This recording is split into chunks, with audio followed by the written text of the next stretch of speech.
All right, ladies and gents, welcome back to the NA DPC Div 2 Tour 2 action. It's John Xfire here with Lizard. Lizard, the NA DPC for Div 2 is a little bit different now, right? Like we've had a bit of a, well, you know, the numbers are a little bit different. Fart Studios had to pull out. And because of that, we also have less games. We've only got one game today, but, you know, we've still got some NA Dota on hand. How are you feeling about that, Lizard? Look, man, I slept like for half a day. I know you've been watching Dota. Like, you've been in Europe, you said. You've been, where else? Europe, Chinese division as well. Mm-hmm. Now you're back to NA. Tell me here now, John, I have a question for you. Which one is your favorite? And no lies accepted. Don't ponder to our NA viewers right now. Which one? My favorite. I mean, I didn't get to do too much Western Europe. China is always different. I'd actually say NA because it's just, you know, it's because of me. You're doing it with me. And you, of course, Lizard. And you, of course, Lizard. NA is the best. And our it's production. Always fun to watch. That's the best, right? And our production's always the best as well. We've got the best crew here. And we've got some great stuff to look back to. We can take a look at a little bit of a recap from our last day of play. And we did have two series there, so there's a lot to talk about. We saw C-Dub up against Sand King Gomez. We had a pretty good chat with Jan Bora. Unfortunately, that got cut off short. But Sand King Gomez, those were interesting games here, Lizard, right? Like the early game was a little bit slower, but then they just kick into gear. Yeah, I hyped them up for you, and I didn't disappoint, right? They didn't disappoint, that is. It took them a bit, but they would always find a way to come back into the game and win versus C-Dub. But C-Dub, at least, they did show promise in the early stages of the game, right? Like both games, more or less, they were doing very well early on. Did it go three-game series? Was it a three-match? I think it so, was right? a 2-0. 2-0, but it was a long-ass hell 2-0, right? Yeah, I think the first game was 57 minutes. The second game was 42. Yeah.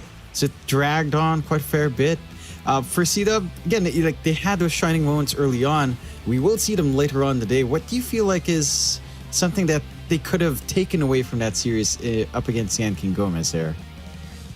They got tracked like twice in a row by Slark. I feel like that was probably their biggest issue. So what can they take out of it? I don't know. Their drafts were solid.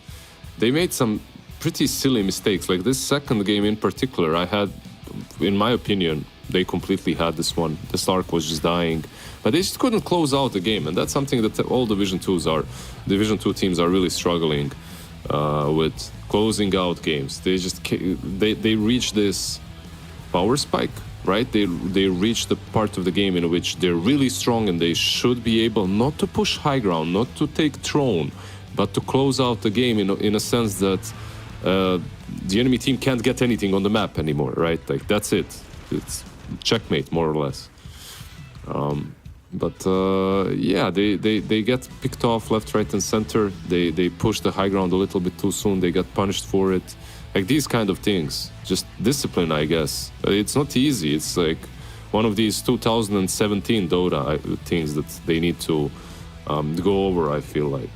A lot of these teams really, by the way, I'm sorry for a long monologue, everyone, especially you, John, but a lot of these teams are it's like they skipped 2017, 2018. Like they just completely lack theory from those 2 years.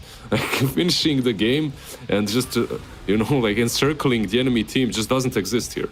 But it makes games go 70 minutes, so it's fun. Yeah, it does tend to drag on a little bit more when they can't just confidently clear high ground. This one, the COT up against Tilted Boys, I'm a little bit surprised by the result. I didn't get to watch this one. I believe, you got snare for that second game. Fill me in, Lizard. What happened here? So the first game, I was correct, hyping up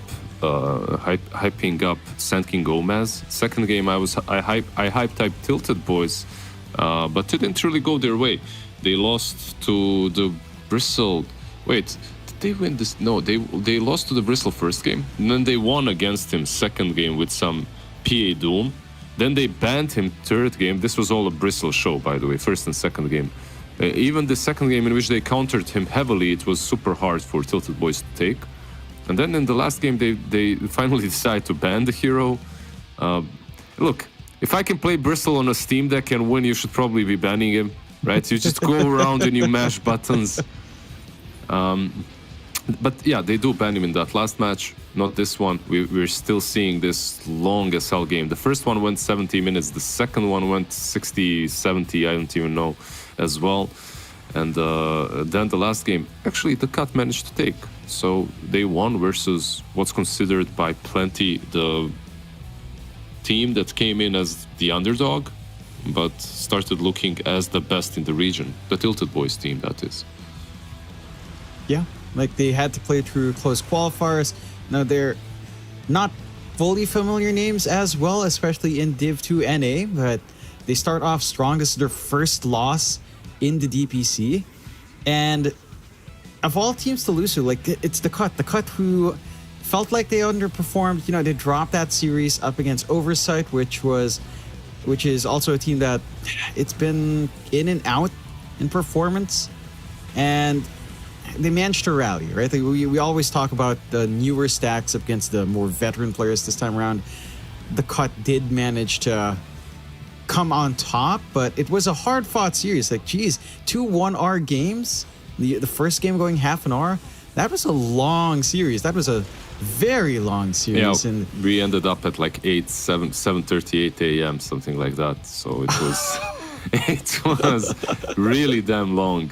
This last one as well, they just couldn't find a way to finish off on the Cut. It wasn't easy to end the game. Morphling, Ferte Morphling just was insane. But the Raid King on the Cut, that's something that you have to worry about. Like, they're one of these teams that really do like the Raid King, and they can make it work. yeah, you certainly can. It's not the most popular hero, but it still has a place. You can see the leaderboard after watching those recaps as well. Sand King Gomez in the firm first place position. Tilted Boys right next to them with 1 loss. The Cut hanging in there with 3 wins, 2 losses, and Alpha 2-1. Ant 2-2, C-Dub 2-2, OVS 2-2, Fart Studios, of course, forfeiting all their games. So it's actually rather even across the board. Even our top 3, there's a lot of chances for maybe a couple of tiebreakers if SKG or Tilted Boys drop a series here. Yeah. And you're also not completely out if you're Alpha, Ant, and C-Dub. Like, they are still at 2 losses. We might see that shift a little bit here in our next series, but there is still a pretty clean shot. Well, maybe not the cleanest, but there's still a chance at getting into Div 1 for a lot of these teams. And yeah, you know, we're more than halfway through now, Lizard. Yeah, the dream is alive. It's not the same like in, let's say, Western Europe, where Division 2 is crazy. You have, I don't know, Secret, you have Old G playing right now, and I believe that they might, if they drop this series, Old G, they're out. Like, they won't be able to get to Division 1. Meanwhile, in NA, anything can happen at this point. Like, Far Studios obviously cannot, but everyone else, they have a really good shot at making it to Division 1.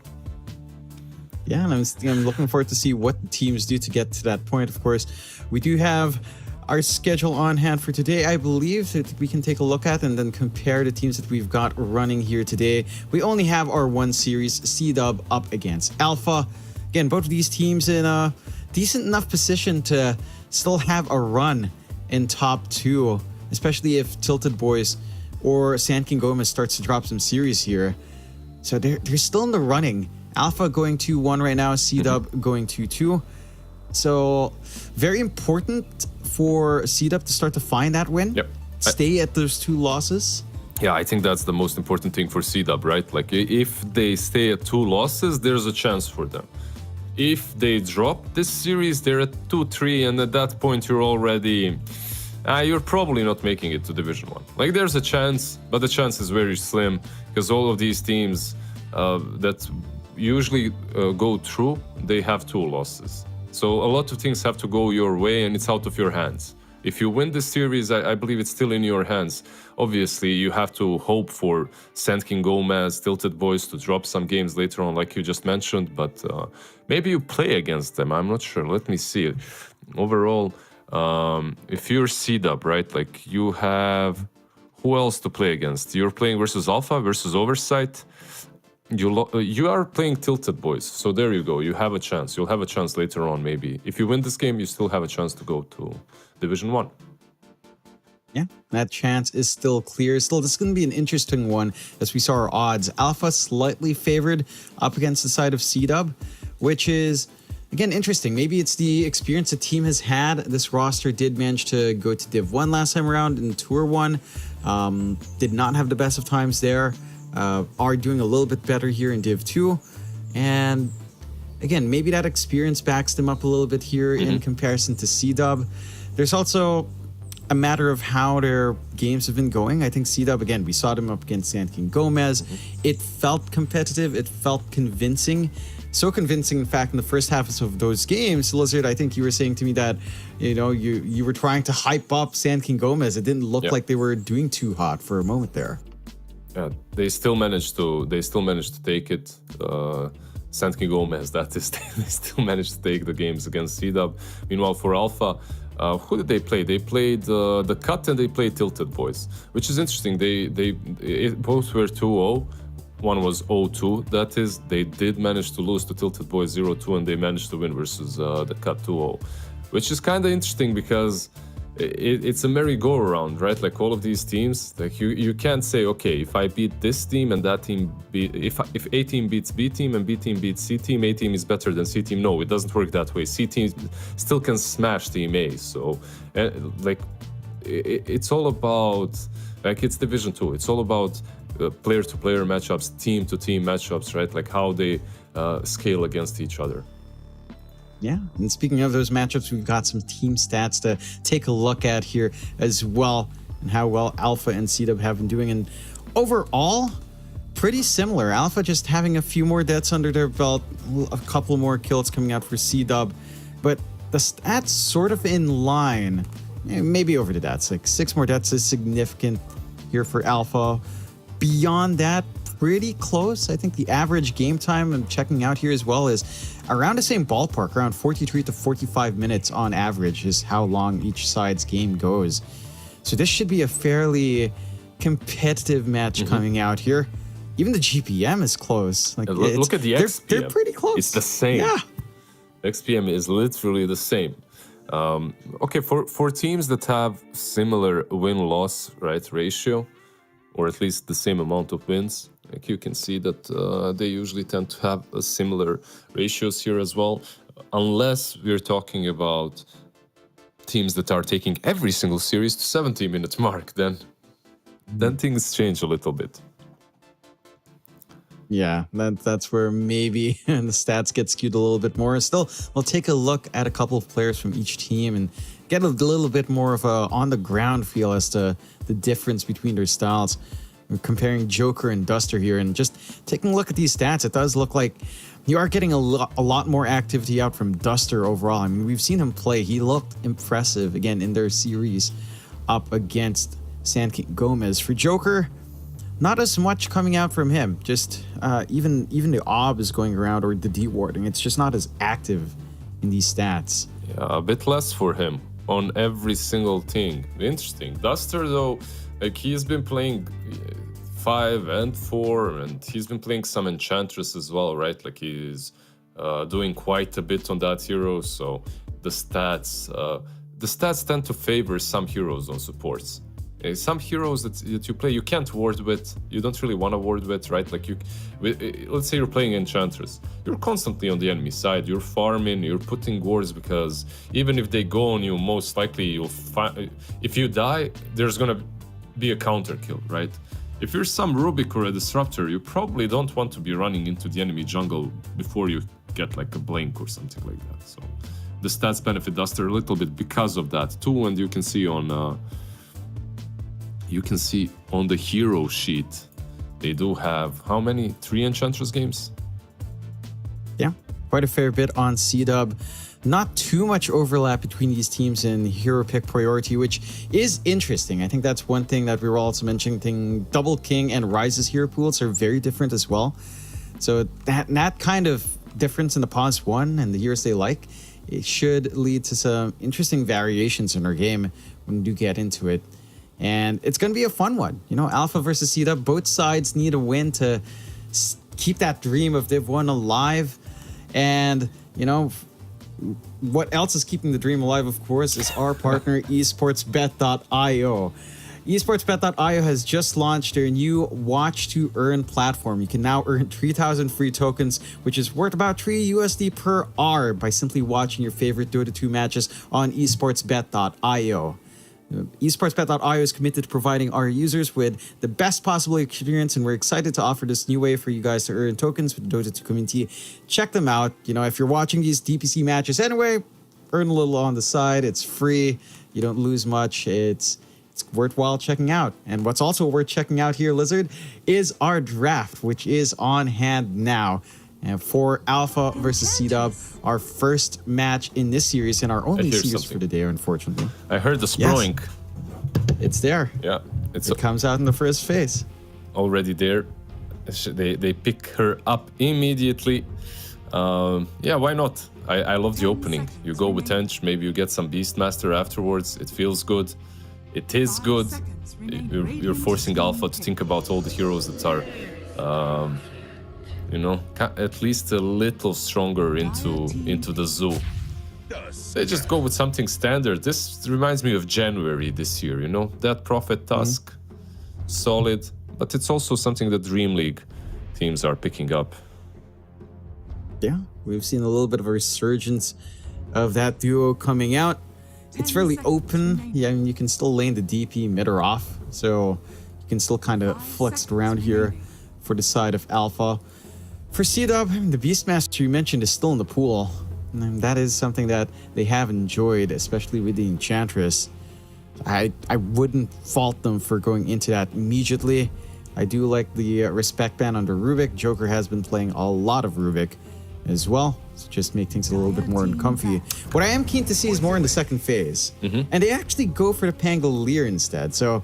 It's also okay. How do you feel about that? I think closing out your first phase with the Pango is all right, because you can ban out some of the direct counters in the lane and post lane. You can see with the Ember, now the Bloodseeker should be banned out. Meanwhile, Alpha, they don't want to play against the Beastmaster, which is also very understandable, so they banned that. Big Boy out as... Yeah, Enchantress, Pango, and Beastmaster, that already covers all your bases, really. And you can pick anything for your carry in the end and for the position 4 or extra 5. I am a little bit curious if they're already assuming the mid lane matchup for Pangolier versus DP. Like, I'm trying to check.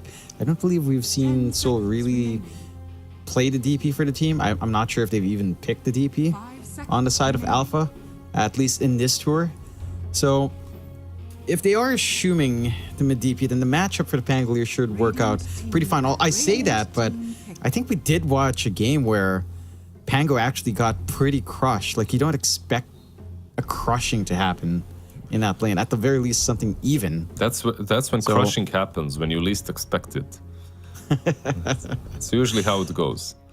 Pangolier into DP.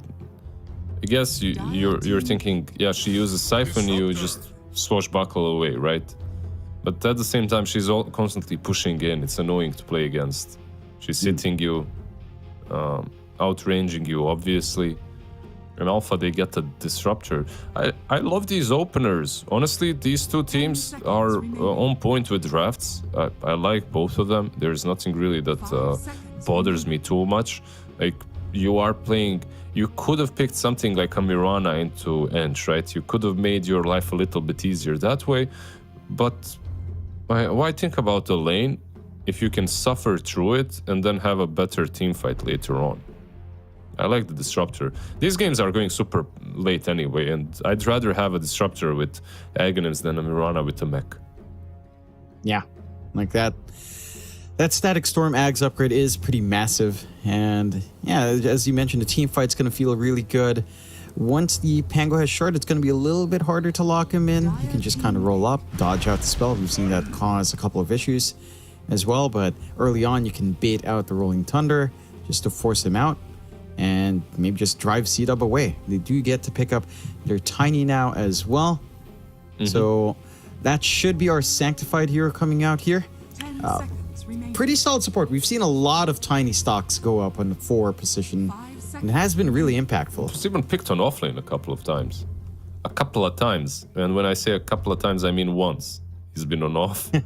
And it didn't really feel amazing. I hope I don't see it ever again.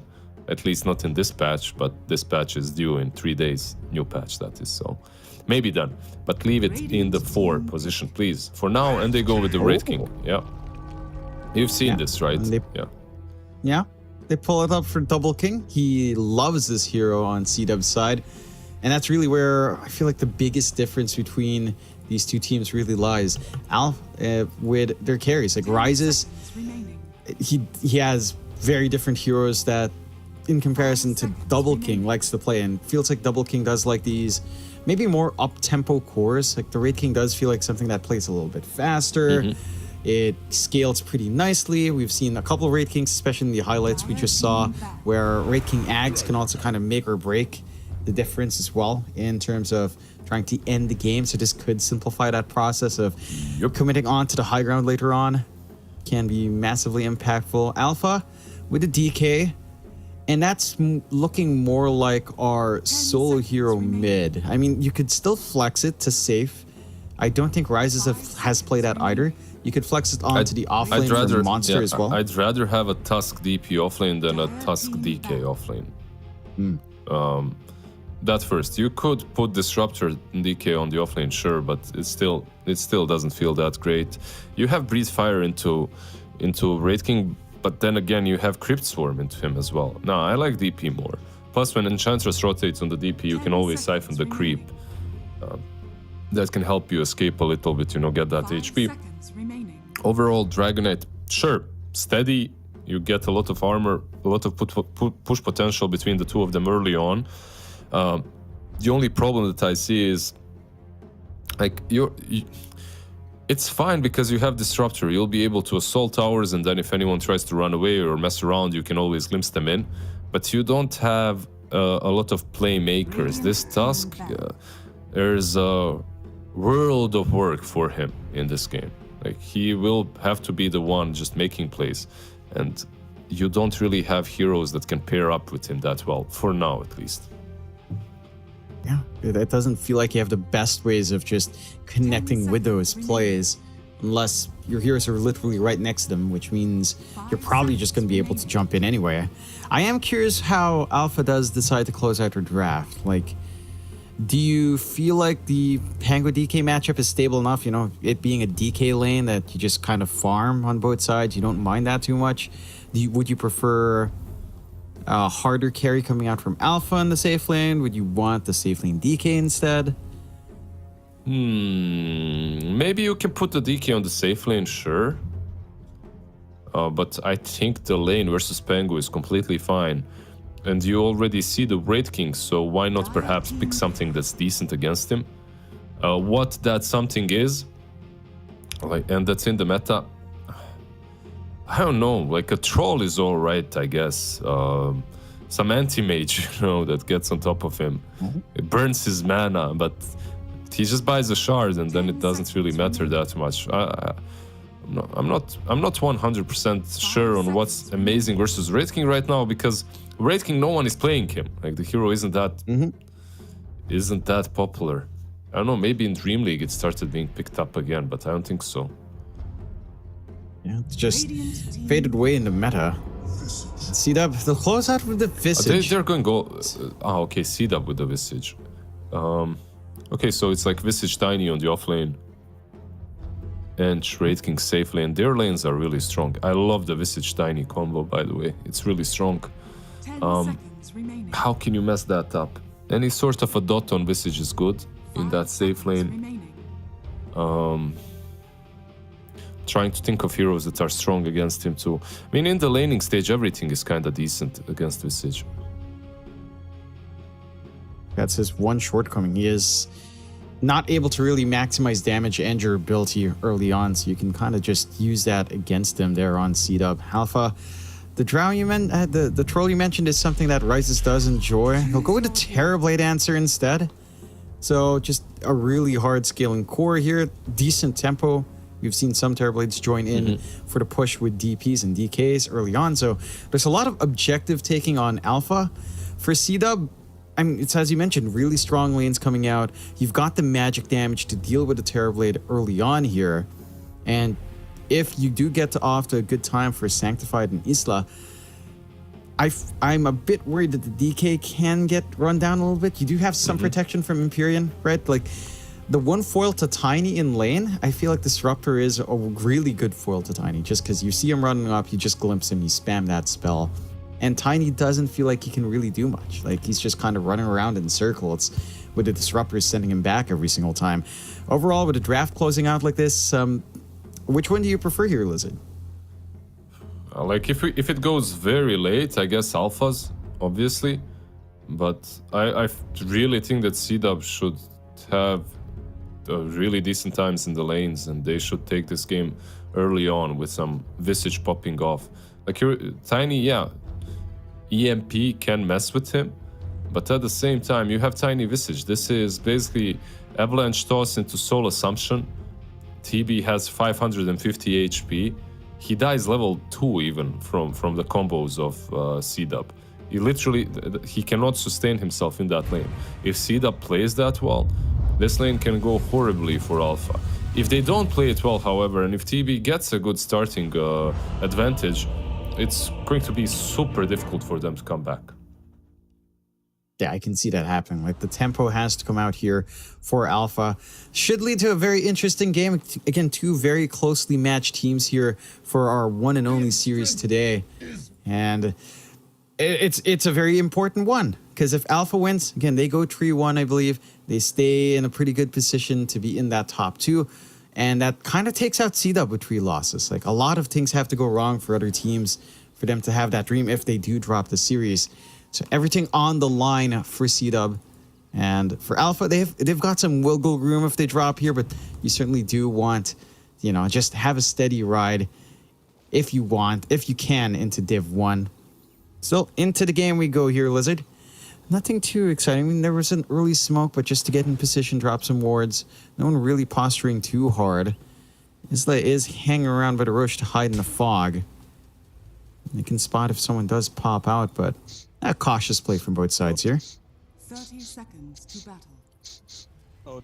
Oh my god. This is a voice line. The fact that Sniff is actually in, and Joker says immediately muted. Yes, I concur, Joker. That's outstanding.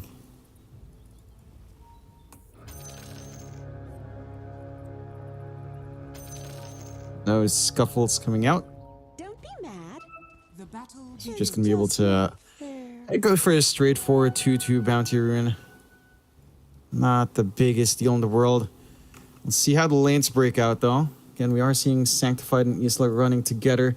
You've got the early Blightstone start here as well for Isla. So a lot of right-click harassment to dish out, just to help amp up the damage. Soul Assumption is ready. Just need some damage sources to pile on, and Empyrean has his work cut out for him, right? Like, you have to find a way to just stop that collapse onto your Terrorblade in that lane. There is the potential for Rises to just keep dying level 1, level 2. Does go for the early Metamorphosis, so there is a lot of output here as well. And Tiny with 0 armor doesn't feel good. Visage with 1 armor doesn't feel good either.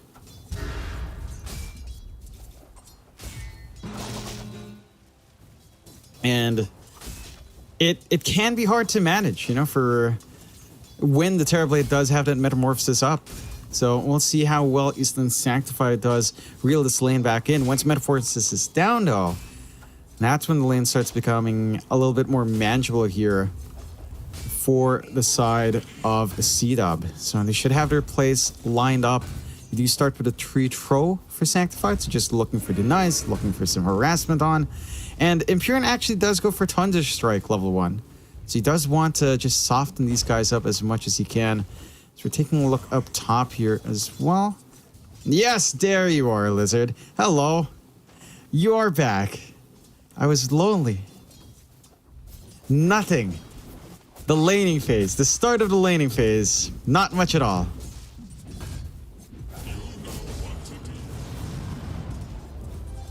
Nothing. Now, there's the... There is nothing missing here, Lizard, and right now you're only a voice in my head.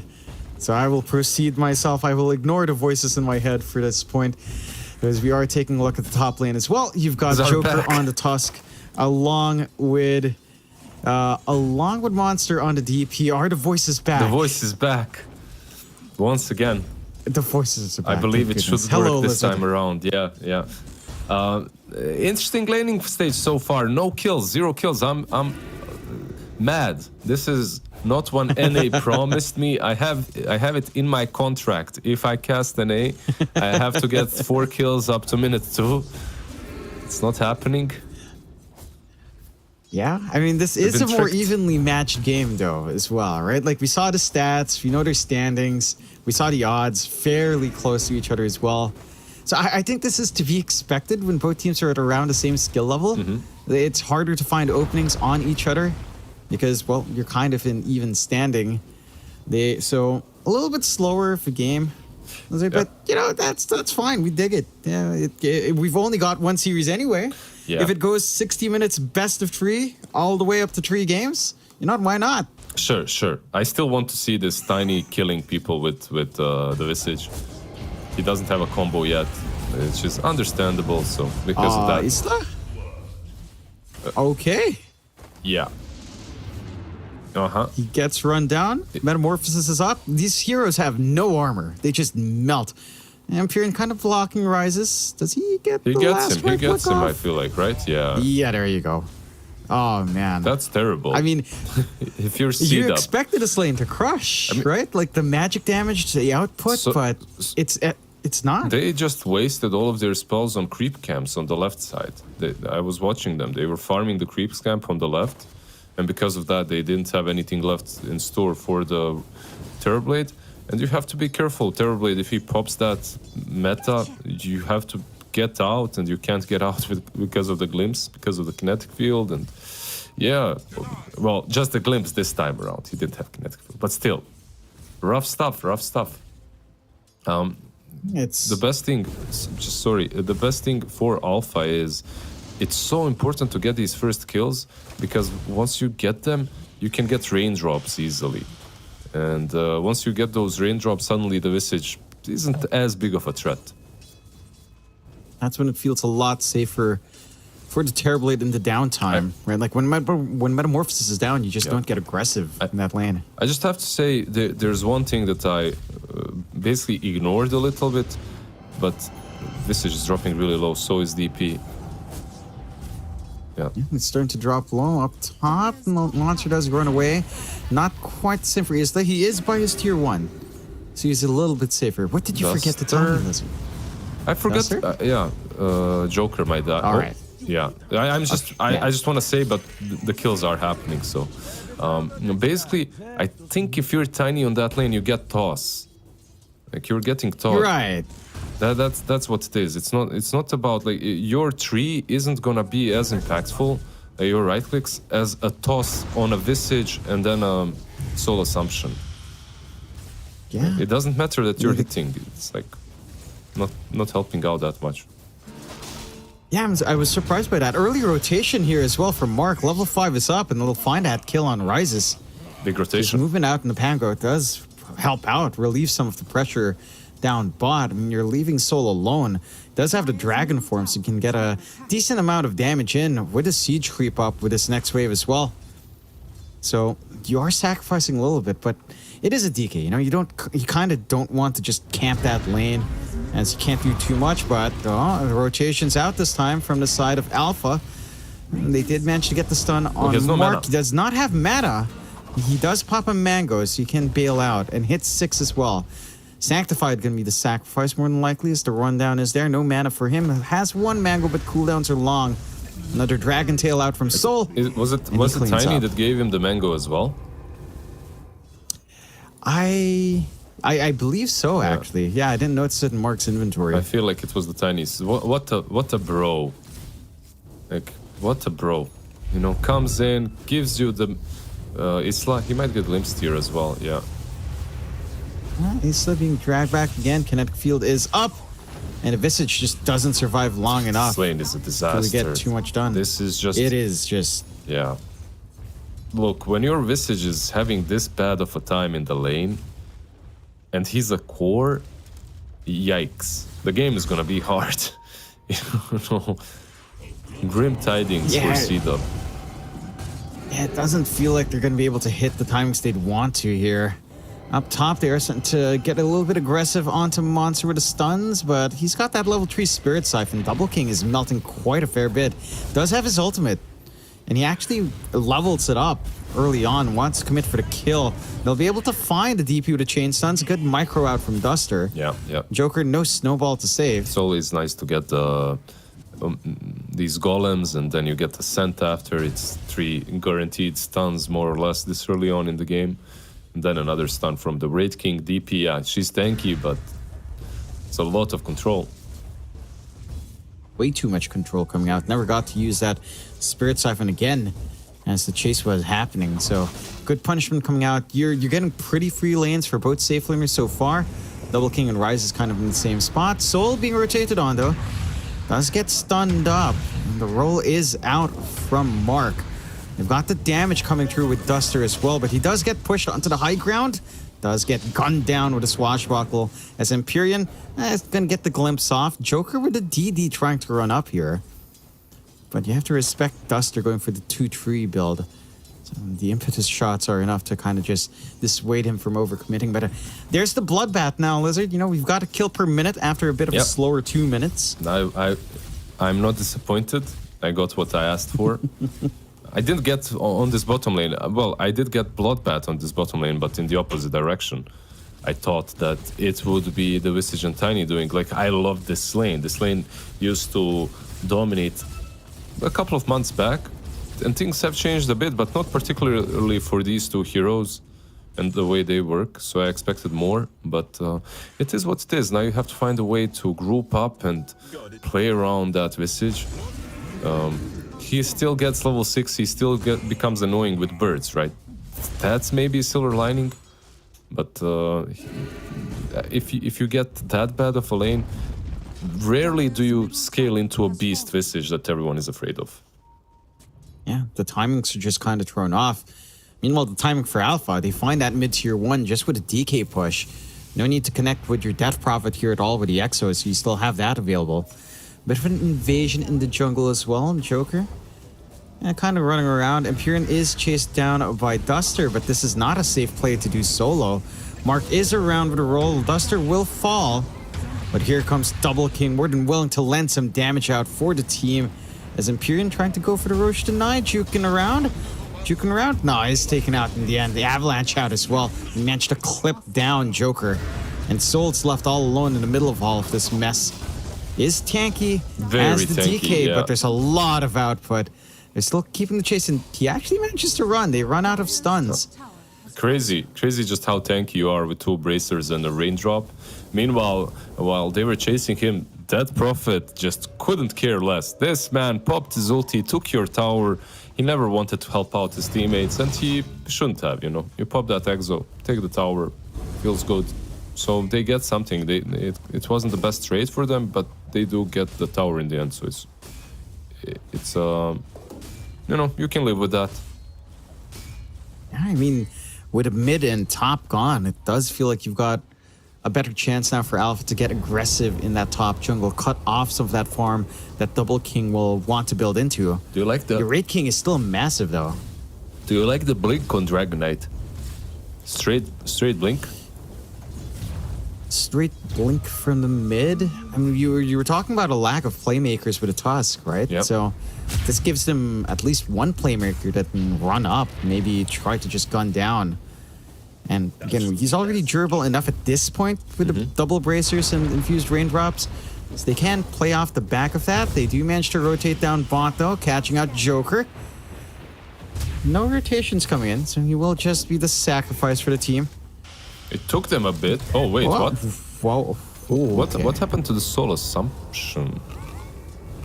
Maybe it was just a single charge. It is only level 2 as well. Ah, okay. I think it flew towards a Joker. Okay. You can see the projectile. Yeah, maybe there was no damage on it. Maybe he just didn't get the charges. Yeah, I didn't see it. Because 2 charges definitely kills Tusk with 50 HP, but yeah. In any case, that Soul has a very nice camera. A little bit blurry for me at least, but I'm sure for everyone else it's good. He's got the classic sweaty gamer camera, you know, all serious mode in the dark as they get the blink out, static storm out as well. They catch Mark. They don't clip Duster in that. You don't need to clip the damn Enchantress in that spell. The glimpse out to stop the TP. But you don't kill With Edge. the level 6 up, it is slower and let her grow. You found a big kill anyway. Yeah. Duster did try to save Pango with Wild Wing. That was a nice attempt from him.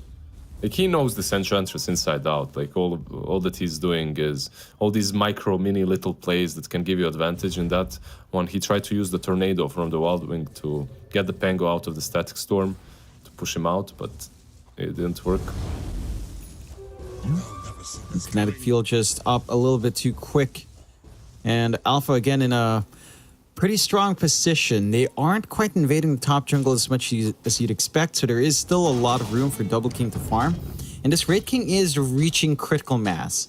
Like, Armlet up really early, Desolator only one Mythical Hammer away. And that's when you start to group up here on C-Dub, right? You look for a pick-off, you maybe go into the Roshan, and you start playing hyper-aggressive. So despite the slightly slower start on the offlane for Isla, he already has the Vlad's offering anyway. Yep. He's got an aura to provide for the team. The Raid King will enjoy that massively. Yeah, you'll have... And Mark is pretty close to his defusal. Yeah, you'll have Enchantress as well running around, right? So you'll...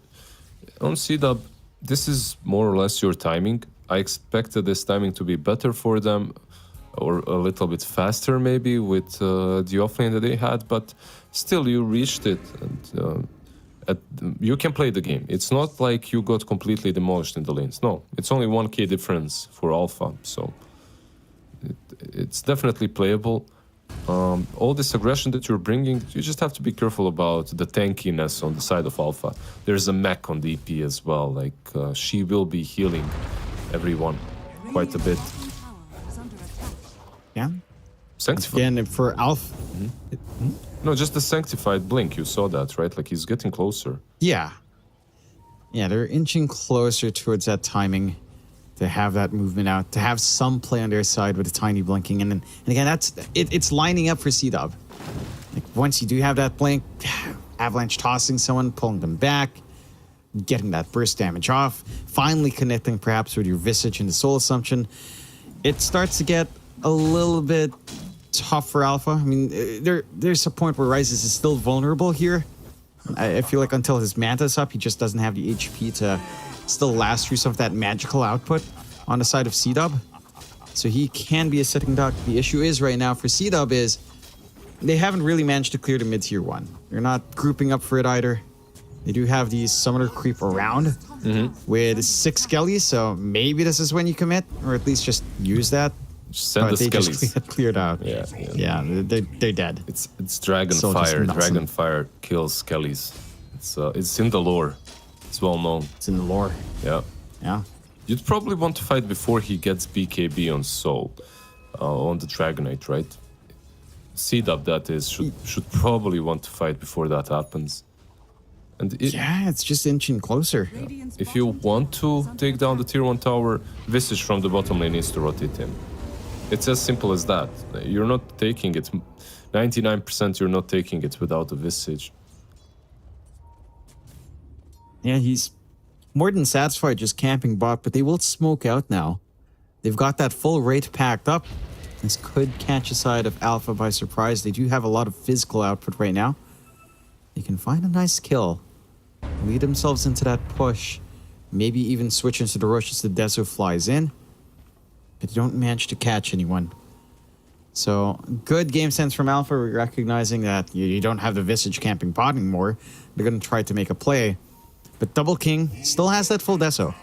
Yeah, they also... So you still want to play around this. Yeah, they might even jump in, but who jumps in? That's the question. Mark doesn't have a blink. Sanctify doesn't have one. You're just letting Tiny... Basically what they're doing right now is they're securing the blink for Tiny. They're playing around him and just waiting for that 30 extra gold. But there's a smoke coming from Alpha now instead. Yeah, they're looking around. They still have this good jungle ward giving them vision here. But they probably don't want to jump Double King, not when he has the 2 lives up. They want a softer target, and they'll also not find it. Ward gets taken away as well. Just gonna go back and try to secure farm. At least Rises is just getting that build up onto the Manta. Full Guardian Greaves has been up for Monster now. Yeah, both teams. Yeah, the smokes not panning out. Yeah, not really connecting anywhere.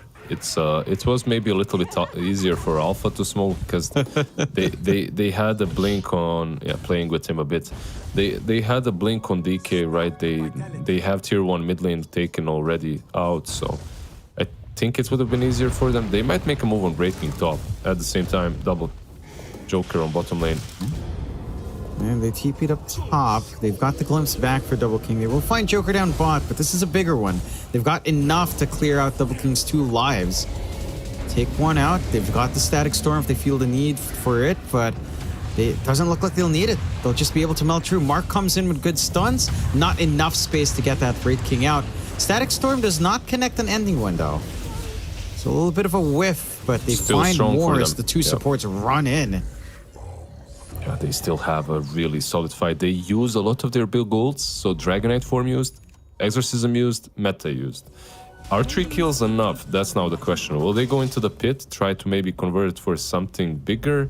They thought of it, but Exorcism is out now. Meta probably will run out soon. This is a problem when you're playing with heroes that have when you have 3 cores that basically have 3 very, very damn long ultis, right? Cooldowns, that is. You're so reliant on that timing. Yeah. On the side of CW, you can fight always, I feel like. Maybe Raid King has to worry about his ult, right? But besides that, you're good to go. Yeah, you don't need to worry about too much. And now they start that clump up mid. They drag Isla in. Mid tier 1 does not last too long against these familiars. And will be forced to fortify up, but it's a tough one to defend. They just can't do enough damage onto the familiars. As Joker goes for the punch and a creep and dies for it. Joker is Tower like, falls anyway. Nice joke. Hey, goes in. Just uses Primal Punch. I don't know what that was. Yeah, it's maybe trying to gun for the deny, perhaps. Does get punished. Smoke out from C-Dub. Walking into the high ground, they drop a ward to spot. Empyrean doesn't react in time. Is going to be the only one to be taken out. They do manage to blink out on Soul. Maybe They're more. rolling up though. Monster gets tossed up in the air. Guardian Greaves are in cooldown and just doesn't have the time to Spirit Siphon. The chain stuns are perfect. That's the difference from C-Dub and from Alpha, because for C-Dub, they used nothing for this. Yeah, mana, resources are missing a little bit, but at the same time, they aren't missing any big ultis. So straight into the pit.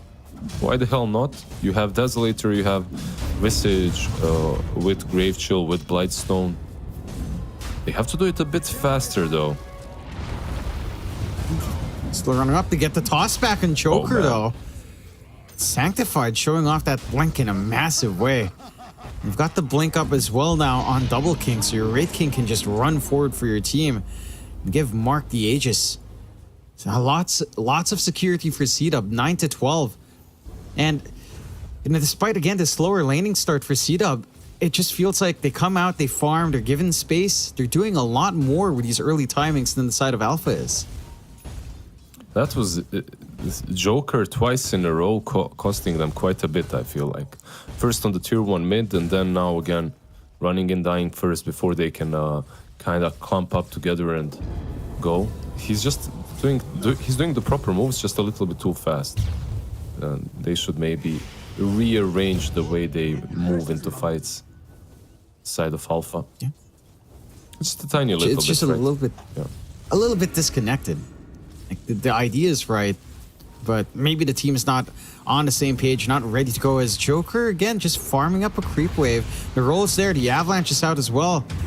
Joker, not going to make it out. Mark gets a freebie. You know what that was? Again? That was like, guys, oh, the tips.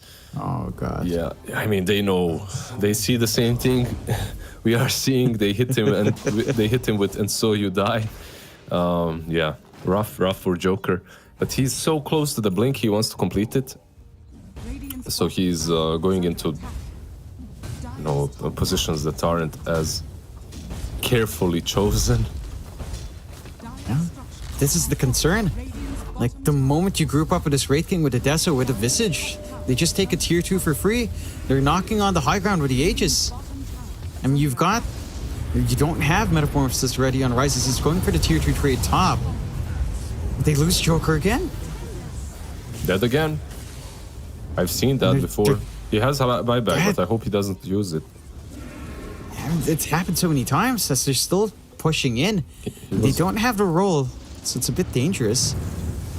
With a glimpse back from the TP, Mark gets into the Static Storm. Aegis immediately pop. Can they find more? Metamorphosis still up for a little bit longer, but not that long, and Aegis is gone at the least for Alpha, so you take away the secondary life, and Mark just TPing right after the glimpse, right around the same time as the glimpse. But you're still in a good spot. They just smoke. They know. There's nothing to be scared about. There's no meta. You don't have any big ultis. You can just go in, once again fight. This is, the Joker, he's on 2,000 gold. He needs just a tiny little bit more to finish off that Blink Dagger. Hopefully this smoke doesn't connect on him, because this guy is gonna mold hard. He's gonna mold harder than when Gork has double carries on the safe lane. Oh, Empyrean. 1, 2 hits with the Avalanche out. Double King finds it nice and simple. They could find more if the side of Alpha's not careful. Now they'll just go for the objectives. There's nothing to stop them. Like, again, with that commitment earlier from Alpha, there's just no counterplay. They're so cooldown dependent that CW just group up and take objectives. And it's just getting a little bit scary. I think the draft of CW just plays faster, and that's something that's really, really showing in this game. On the side of Alpha, you pop all your ultis, you win a team fight, but then what, right? You need to have really well chosen fights. If you're fighting, it needs to be next to a tower, next to Roshan, stuff like that. Because if you just win a fight anywhere on the map, it doesn't matter for CW. They're just gonna respawn, even if they lose. They're just gonna respawn and go again, and then you won't have Exorcism, you won't have meta, you won't have Dragon Form. It changes a little bit later on when Dragon Knight is higher levels and his ulti has shorter cooldown, but right now it's rough. It's going to take a while for you to hit that point here on Alpha. They'll finally go for a smoke play out now. No objectives are close by, but Joker does have his blink. So this could be the difference maker with that double initiation now. They are in the low ground. They'll blink forward. They catch out Mark. Static Storm is there. And they should find a Pangolier. So the punishment is out, but here comes Double King. Stun forward. Manages to find Joker. No problems. Soul does reveal that BKB. And the silence is massive. Metamorphosis exorcists him back up. Isla still alive for now. They get the stunts out onto Rises, but pinning down that disrupt that terribly. It seems a little bit tough with Double King so far out. He will TP out, but he gets stunned up. He still has his ult, but there's no relief coming out with everyone dead. And Alpha, they find everything they could have asked for. The smoke, it pays off. Yep. Unfortunately though, Lizard, they're not near any objectives. Not near anything, pretty much. They used all their spells. Now CW will respawn, and let's see if CW actually respond in the same way they have before. One thing that they have to talk a little bit about on CW is itemization. Visage is going for AC. I believe Wraith King has the same thing queued up. Yeah. Do have double ACs queued up right now. They will force out the fortification onto the tier 2, and the respawns coming in, and a lot of their spells fading. Alpha does pull out, so they got a good amount of damage, not enough to clear it out fully. And I think the side of CW are still okay. Why is Duster carrying that neutral on Enchantress? The Nether Shawl. Like, how does... Does it? 20% magic resistance. I guess, okay, no, it doesn't. But you get 20% magic resistance. You have a talent for magic resistance as well that you can take. And Your ulti obviously prevents them from dealing majority of physical damage, so I guess that's why, right? That makes a bit of sense. Covers all your bases there, as they do manage to catch out Joker again. And I mean, he's had a rough game. 0-10-5 in the Tusk. That's not a scoreline I've seen in a while. Yeah, that's rough. He's really, really having a bad game, man. Yeah. That's a... I'd say this game could give him a Joker moment, you know? Yeah. The laughter moment, you know? The one when he laughs. Yeah. Not easy. And look at the difference, though. Like, see that they lose that fight, they shove in, they're still in a position where they can confidently push. Yep. And the creep wave does fall, but nothing stops them. Exactly. Alpha trying to swing around with a smoke. They will have EXO off cooldown. They've got the BKB up on Monster as well. So they can try to force something out. But they play for the safe push. Just the familiars. Twacking away. Yep. They can't really stop them. They take one familiar at least. They didn't ward up the triangle. Seed up, that is. They're pushing without warding up the triangle. That's kind of dangerous. You can get punished. Joker. They're coming in. Soul does manage to blink out. Joker, not quite, but is far away enough that he's safe. BKB now finished up on Double King. So he's got a lot of protection up front now. TB he does is decide huge. to dive in. Yeah, TB is huge as well with the Skadi, Manta, Dragonlance. And he has meta up once again. Plus Roche might respawn very soon. If you're C-Dub, you'd really like... 15 seconds. This is... Okay, the luck smiles towards Team Alpha. They can pop all their ultis, just go into the pit now when it respawns. Yeah. They don't check again. So they're going to miss out a little bit, but they do smoke up. You look for that pick off first. Double King is right in front. They jump onto him immediately. Still has a secondary life. They'll punch him up in the air and take him out. And the roll's out, though. Good roll angles coming out from Mark. Nice. Snowball is there to save. So they're collapsing onto the edge, but the BKBs fly in from Double King, so he's fine. They do take out Joker and Empyrean. They didn't manage to use that Static Storm. They'll find Isla, but they can't answer for the second life of Double King. They will still get the chase down, though. BKB was expended from the Raid King, so he can't jump back in. Mark will be able to blink away. And the buyback was forced out from Joker. You still have that opportunity for the Roshan, though, but that's the it question. does look like Alpha. Yep. Tier 2 first. Will they check? Yeah, that's the question, right? Do they go into the pit or not? I believe that they should still. 2 heroes are down.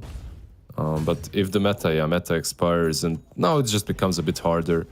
And we go back to the good old C-Dub. Yeah, let's go fight. You know, they don't have anything now.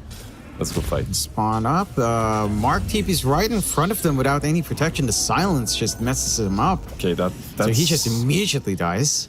That's not what I was thinking, you know. I'm thinking, let's get together and go fight together, not let's TP into them one by one and get blown up. Yeah, I mean, that's a massive kill. That's your team fight in the pit taken out.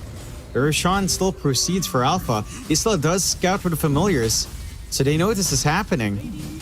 They're just a little bit too far and they won't bother contesting. We'll give it Roshan for free. Second rush of the game going Alpha's way. We'll have the free shard up here as well. Plus the familiars as well. Pretty good. Yeah, they farmed familiars up. Lots of gold being given out. And now you have free shard upgrade for Monster. He's got the Fear on hand with the DP on the Spirit Siphon. More control. Suddenly a 5k lead for Alpha coming out there after a pretty smooth game for C-Dub. I mean, if you're C-Dub right now, what's a turnaround? How do you deal with Rises with so much gold flowing onto that Terrorblade? This is just some good, very good Division 2 Dota, but very expectable. You know, you never know. You literally never know which way it's gonna go. That's something I've learned. Making predictions in Division 1 is hard. You can kind of have a feeling because of the draft and the strength of the heroes. In Division 2, it's impossible. Just go with the flow. Enjoy what's happening. How can they come back? I don't know. Someone is going to run into them on his own, you know, die, and then they can take a fight after. I mean, it could happen. It could. It is a possibility. It's a very big possibility as well. It's happening all the time. Haven't you watched this game? Like it's 24/7. Yeah, Joker's been kind of providing that for us. Still 0-11-7 on that Tusk, by the way. Full Ags finished up on Soul. So his Dragon form's going to feel a lot stronger now as well. They are mass TPing down bot just to stop Duster from trying to pick off Joker here. And they will chase down the Ench. The damage is flowing through. And eventually he falls. And Joker gets it. And he hits you with Dario. Oh. Yeah. Yeah, first kill of the game. Yeah. 32 minutes in. You're right, GGEs now, you know. Easy game so far for me. I mean, they have been going on him for a really long time, and this time a little bit too deep next to the high ground, so they get punished for it.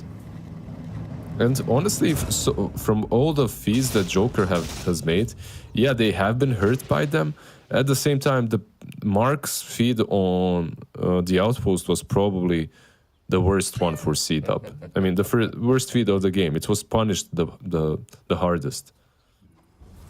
Yeah, you really wanted to take that counterfight in the low respawns, but maybe a bit of miscommunication, maybe just a little bit too trigger happy to just jump forward there on Pangolier leads to this situation where Alpha are secure with Aegis. Rises is massive, almost a full 8k above Double King. That's at least 2 items up over Raid King, which does reflect in his inventory. And C-Dub, I can't fully say that they're out, because it does feel like they're still in. Like, they still have ways to manage these fights. It's just that they haven't been finding those same fights that they were earlier on in the game, maybe at least like 10 minutes ago, when they were kind of doing that. Joker asking for the reason. They just get to go ahead. No clarifications coming out. There's some laughter happening, yeah. He is enjoying himself. That's not a Joker laugh. That's like a good, wholesome, laughter. Not necessarily wholesome, but not dead inside laughter. He's really enjoying himself. Yeah. Well, I mean, Monster's been here for the ride. He's had a great game so far. Gonna have the Shivas up soon. It's very hard to burst down the DP now. And Monster was being bullied out a little bit earlier on as well, right? Like, he was getting run down. He hasn't died as much, but it certainly felt like he wasn't able to be up front as much for the team. This should help that cause. I love this. I love this escape on the bottom lane, by the way. They saw him because of the ward. They get stuck together into the trees. Visage uses Ogre Seal Totem, and Tiny tosses DK around. So they both manage to survive. They lose the birds, though. And Visage, does he have extra ones? I'm not sure. He does. It's fine. Yeah. Gonna be all good and dandy, but the map is shrinking. No outer towers left here for C-Dub as Alpha start onto that high ground. You've got that Black Dragon form now coming out from Soul. And the damage output coming out from Rises is huge. And just run up and C-Dub. The counterplay, it doesn't feel straightforward. They're trying to wrap out from the behind here. They'll run into a few more heroes than they'd expect. They do find Empyrean. Can they burst down Disruptor? Yes, they can. Isla building up the stacks. Has the raid pack running, but the BKB is up. And Sanctified, it does manage to run away. Rises, though, just allowed to twack away onto these heroes. Isla still standing forward. Mark, roll already expended. They will lose Isla. Can they find more on Alpha? Yexo's been popped. They find him. He's just copping ghost damage. So much ghost damage. He's just melting. You have glimpse now as well if you want to. You can catch him that way. Oh, they just let him go. Okay. Well, they should be pushing realistically instead, which is what Rises is doing. He's so big. Objective-minded here. He is just way too big in that Terrorblade. Managed to get a good use on the Sunder as well. We'll have that off cooldown. Aegis will expire soon. Maybe some caution required here as they get the jump on him. Aegis still 1 second away. Is he actually going to survive? Yes, he does. But it does expire. Can they finally get that kill onto Rise as the sun comes through from Double King? They get the control. They're getting the output. There's no mana in the tank for the TB. No Sunder left. And they will find that kill. Anything else? They get the punish. Anyone else? Can they catch Soul Avalanche? No, out of vision. Don't manage to punish it even further. Yeah, perfect timing. 3 buybacks. 3 buybacks, perfect timing to go on him as his Aegis was being reclaimed. So they managed to. He manages to Sunder and stick around a little bit longer. 3 buybacks, 1 dieback on the Radiant side as the Disruptor. Like, all said and done, if you're Alpha and you manage to survive until your ultis are back up, I think you're completely fine with that. You forced a ton of buybacks. You also took a side. So good place to be in for Alpha. Yeah, you're still definitely in control of this game. Double King though does manage to finish up the MKBA, so he's just anticipating maybe perhaps a future butterfly here for the Terrorblade. Just kind of ensuring that he's always got an answer. You also don't mind a little bit of that Pierce anyway, up against such high armor heroes. So more output coming out from Double King. They're not going to be able to commit onto the high ground. I mean, the 3 cores are still up. They can't, he's Double King, he has Black King bar, and he has the Monkey King bar now. So there makes you go. sense. That's why he built it. Yeah, and he's also on the Wraith King. Right? Yeah, everything lines up for him. Triple King. Yeah, should be his new name down the line. And he actually has 2 lives, so technically Quadruple King. The Quadruple King for Double King. They've equalized the game, C-Dub. Only a 2k lead left for Alpha. But it does feel like finding Rises in that same spot is going to be hard to force out. It takes a long time to deal with him. MKP out as well on Mark. So, output as well on the Pangolier. Nothing protective. Is Alpha? Smoke play out here. Can they hunt the Wraith King? Double King will go into the tree line. Hiding. Should be fine to bail out. What kind of a king hides like this, John? Like, what's happening? Precautious king. You know? A cautious king. Like, you wouldn't just bong Cloud in chess, hiding from all the peasants. I don't know. Yeah. This doesn't strike me as a kingly thing to do, you know? Yeah, but think about chess. You play a lot of chess, right? You don't rush your king to the front. Bone Cloud, man, come on. It is a legit strategy. 100% accuracy on the Bone Cloud, by the way. It is a very accurate move. No, you wouldn't Bone Cloud. I mean, you would if you were trying to play with a handicap, but still. Double King will not Bone Cloud here. If he does, well, we'll point it out when he does run forward for whatever reason. Joker was Bone Clouding like he was the entire game. He really was just trying to force the Bone Cloud out. No one reciprocated on him. They've got Roche control on Alpha at the least here. So their path towards that next high ground is still pretty clear, but if Sita can start to find a few pickoffs, if Alpha starts to split up and you find these openings on C-Dub, then this game just kind of goes up in the air. You know, it's like you said, Div 2 Dota in NA, who knows what happens. It's just someone just starts running down and, you know, the game goes open again. For me, it's always one thing is certain. We're seeing at least 40-minute games. At least. Oh, yeah. That's the bare minimum. I don't think I've seen a single game in NA Division 2 that ended like quickly, that the team just destroyed. No. There was one versus Far Studios. Sand King Gomez 1-1. That was the only game I feel like. And the first game of NA that I even casted, Io and Witch Doctor on the offlane lost super fast. So 2 games. Yeah. It can happen. What else can happen is that Roshan will spawn up. Joker almost dies again, but this time they might be able to punish Sanctified as isn't able to find a connection, just melting in that Breed Fire. And the little pit of flames that your DK can do with his Fireball. And they give a freebie out. So this time it's Sanctified kind of having his Joker moments. They do get the roll out early from Mark. Can they really find anything? Monster actually dodges. They'll find Empyrean in the backline, but the bash on Roshan actually helps him in pinning down Empyrean. And they'll find that kill. Exorcism forced TP out here from Monster. The TP does work out. So That's a pretty big spell to force. Tangle here. Exo out, half duration left. Mark caught in the middle of something he doesn't want to be in. Does not manage to roll up away. He's got to buy back. And but Roshan. yeah, if you want to, you need to buy back immediately. You need to go for this rush fight. Or once again, they're going to be playing against that Aegis and Cheese this time around handicap. Plus the Aghanims. Who do you give the Aghs to? Who doesn't have It goes to Rises. Rises will take it. Okay, sure. He'll have that good Terror Wave, extra Metamorphosis, more things to play with in the downtime. C-Dub are playing outside her base there with a smoke. Can they find someone isolated here? I mean, if they jump Rises while his team is away, could be one move, but they don't have outpost control. Empyrean instead is going to have to be the fodder here. And they'll find that Disruptor, but can they actually get anything else? Isla punched in the air. Does still have stone form, so just going to be fine right here, but not for long. Be focused out, taken out. No buyback. His familiar's gone as well. No buyback on him. He did. It's still on cooldown. He bought out the side of Vice because of that as well.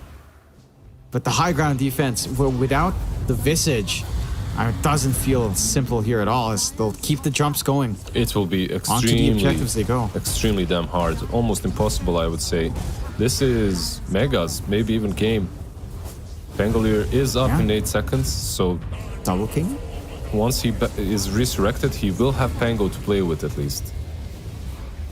But have that secondary life and Double King, it does not feel safe. You see that output. They get the toss back though.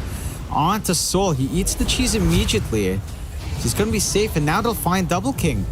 Taken down twice. He will buy back. Sanctified now and start to drop low for making that attempt. You can't even approach this dragon. He's on top of your ancient. They're rolling onto him now. They can start to dish some damage out. Do they have enough? It looks like Double King's hitting his own ancient. Okay. This looks a bit funny, but the Mega Creeps are up. They do kill the DK. They'll find Joker as well. The buyback's flying through though. Rises is alone, but the monster does come in to back him up.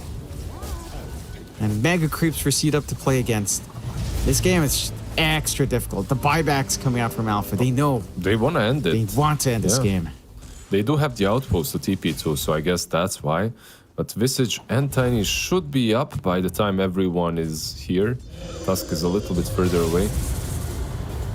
Oh, jump in, monster.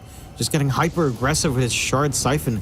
Getting Fierce off, and a good glimpse back from Empyrean into that Static Storm. Mark just locked in Sanctified. Could not make a play with a blink up as well.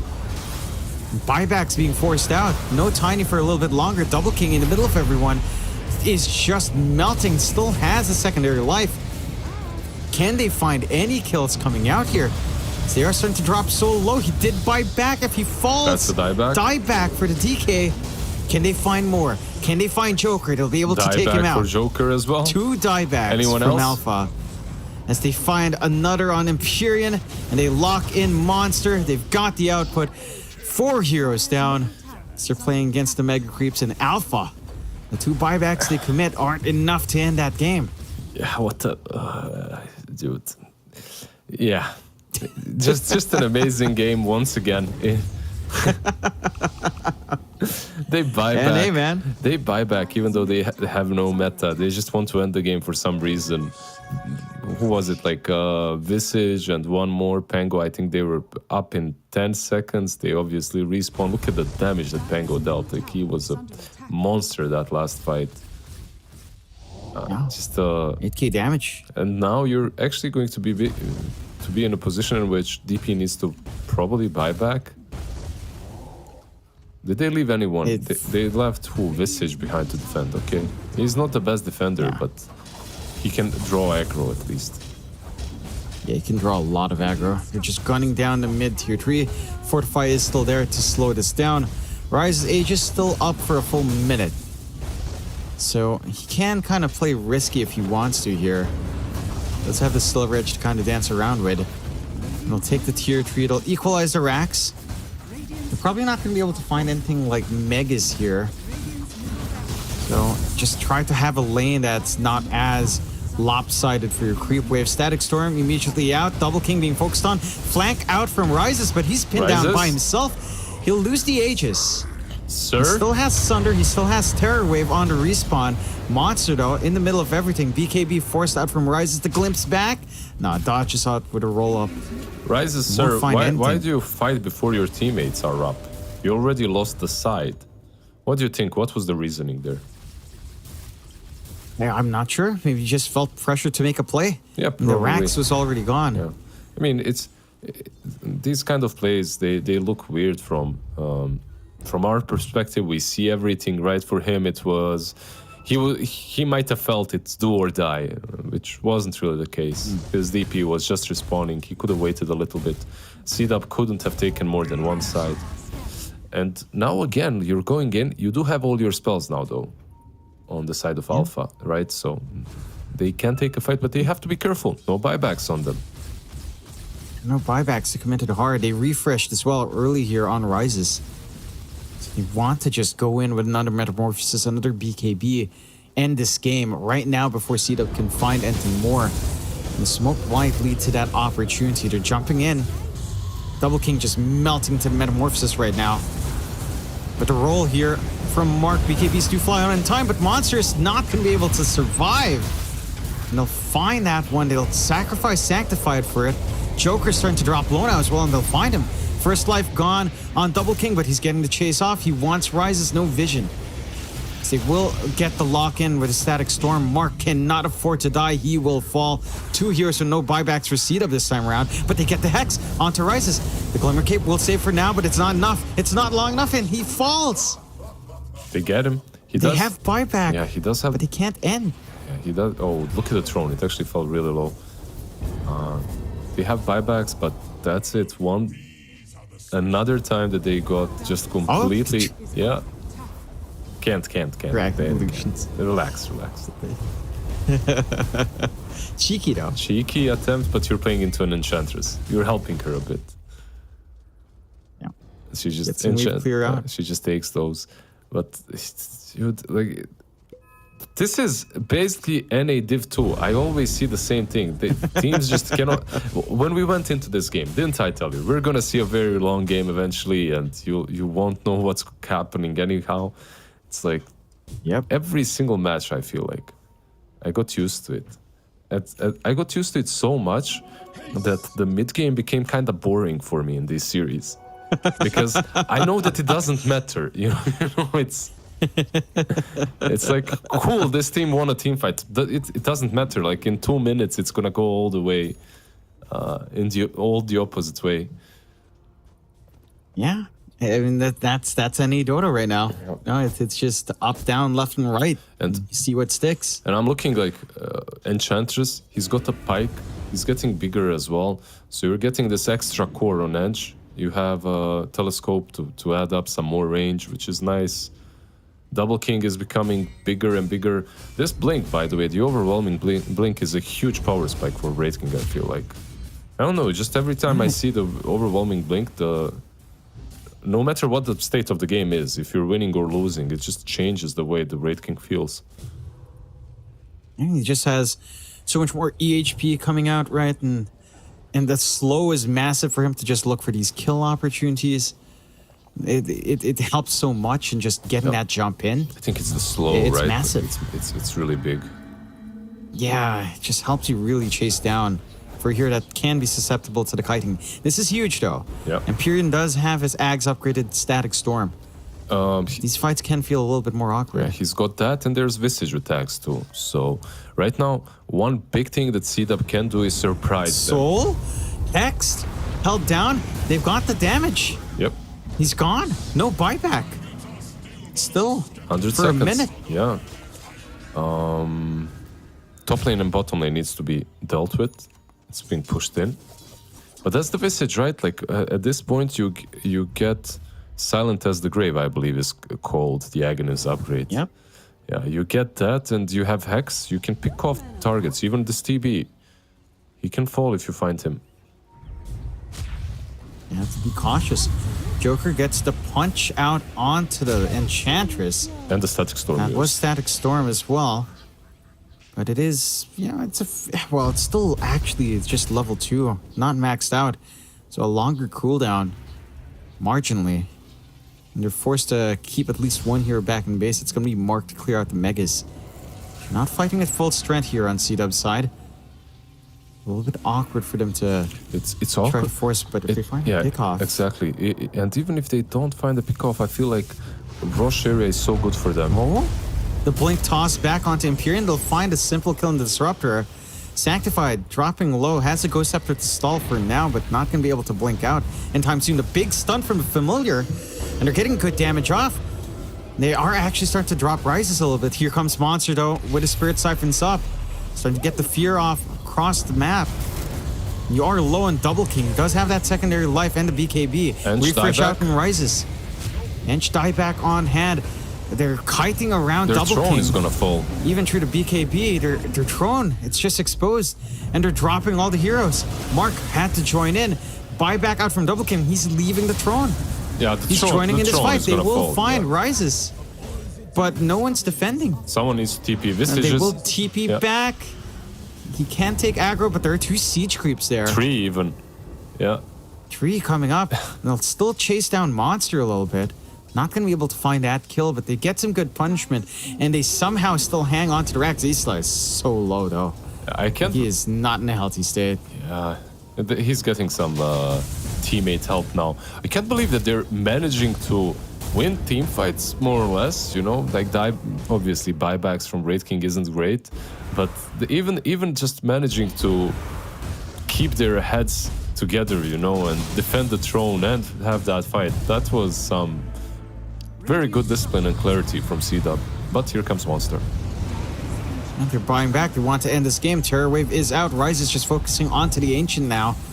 Is in a good position to just be safe, to jump forward from Double King. They're trying to take down that DP. They get the disarm onto Rises. If he dies back, that could ruin the game. The Ancient's still set to fall. Can they actually stall long enough? It doesn't look like it. C-Dub. They give it their all, but Alpha, in the end, had the resources to close out that game.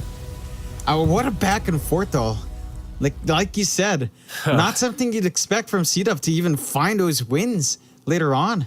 But they managed to make it work, and Alpha, I mean, they find a win. It was, to put it bluntly, not that clean of a game. A lot of back and forths there. Yep. And we did expect a longer game coming out from these 2 teams, but I didn't expect those wins to come out for C-Dub even at the end. The Terrorblade was massive. Rises was so huge here. Yeah, it was a crazy game. It ended out like when he started winning the lane on TB.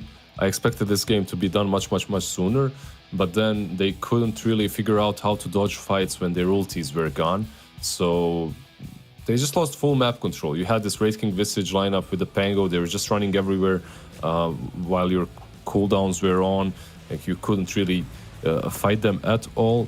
Until the TB just became way too big, and then you took a couple of good fights. They took the fight around Roche, that was really important for them. They got the first stages, then the second one as well.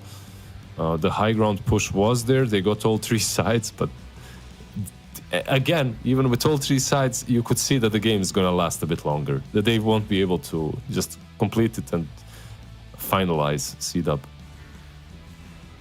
Yeah, it was topsy-turvy, man. I know what to say. I was in shock. Like, C-Dub as well, right? Like, they start off with the slower lane for their Visage coming out. They don't really get that running start they'd want on Isla, but he still manages to farm into the raid pack, has a lot of impact for his team. They managed to just run around at that point, find their plays. And the itemization from C-Dub was pretty smart as well, right? Like, they go MKB on both Mark and on Double King. So they had consistent damage output coming through. Like, Mark was doing a ton of damage coming out with his Ags up. And the pierce damage was actually really helpful on these high armor heroes. Sure, you could argue maybe a Maelstrom, Mjolnir could have done the same job, but they're just trying to cover for potential butterfly build up there on Rises as well. No, Mark was doing quite a lot. It's just that that one death when he TP'd onto the outpost almost cost them the game. Besides that, he was playing pretty damn well on the Pango. Yeah, it just looked good. And for Alpha, I am curious if they look to improve on anything, right? Because, again, it took them a while to get a grasp on this game. They just relied on Rises to hyper carry them through. And for C-Dub to overextend. Like, Joker died a lot of times, although arguably, again, it wasn't as impactful as that one death we saw on Mark. Yep. And this is the fight that was just a little bit surprising. Like, this top fight, Double King dies, he loses his first life, he's forced to buy back later on. Yeah, we saw the refresh committed out from Rises as well. Yeah, your Pango wasn't even in the fight, he was defending the throne. Yeah. Then he came in these last seconds, Raid King buybacks, he joins the fight, but your throne is still almost falling. So this is a crazy situation. I was surprised that they were able to even defend the throne and take that fight properly. Just overall surprised by C-Dub and what they could accomplish in such a bad state of the game. And that's probably the storyline for me, because their offlane was crushed. Island Sanctified, that lane shouldn't be that poor. Like, it shouldn't go that poorly for them. Yeah. It was a massively slow start. Again, maybe stemming back to the skill build there, starting with the tree grab instead. But for Alpha, a spectacular game from them. Rises just performing up above from the rest. And if you had to give the MVP, surely you'd give it to Rises here, right, Lizard? I am sure we would give it to, and we should give it to Rises, because he just looks like the MVP on this Terrorblade, you know. 14-4, he, in the lane, dominated the Visage and the Tiny. Later on, got all the farm that he needed. Was cool, was collected. A couple of mishaps here and there, like when he died straight after Aegis is reclaimed. Maybe there he could have went back a little bit earlier. But nothing to hold against him. Overall, a clean game from the TB. Yeah. Like, he performed spectacularly. Again, his laning phase was quite strong.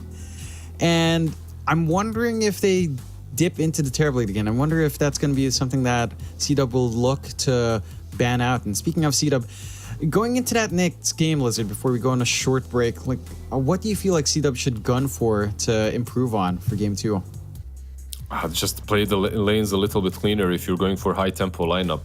If you're going for high tempo and you're losing the lanes, you're gonna have a bad time in the mid game. Meanwhile, for Alpha, maybe pick at least one hero that doesn't have a 2-minute cooldown. You know, that would be make it easier for yourself. And Joker, stop feeding. We'll see if they manage to fix all of those things. I'm sure they've yelled at Joker already, but we'll take a little bit of a short break. We'll be back for game 2 of Alpha up against C-Dub very shortly.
right, ladies and gents, we are back for more NA DPC Div 2 action for Game 2 of Alpha up against C-Dub.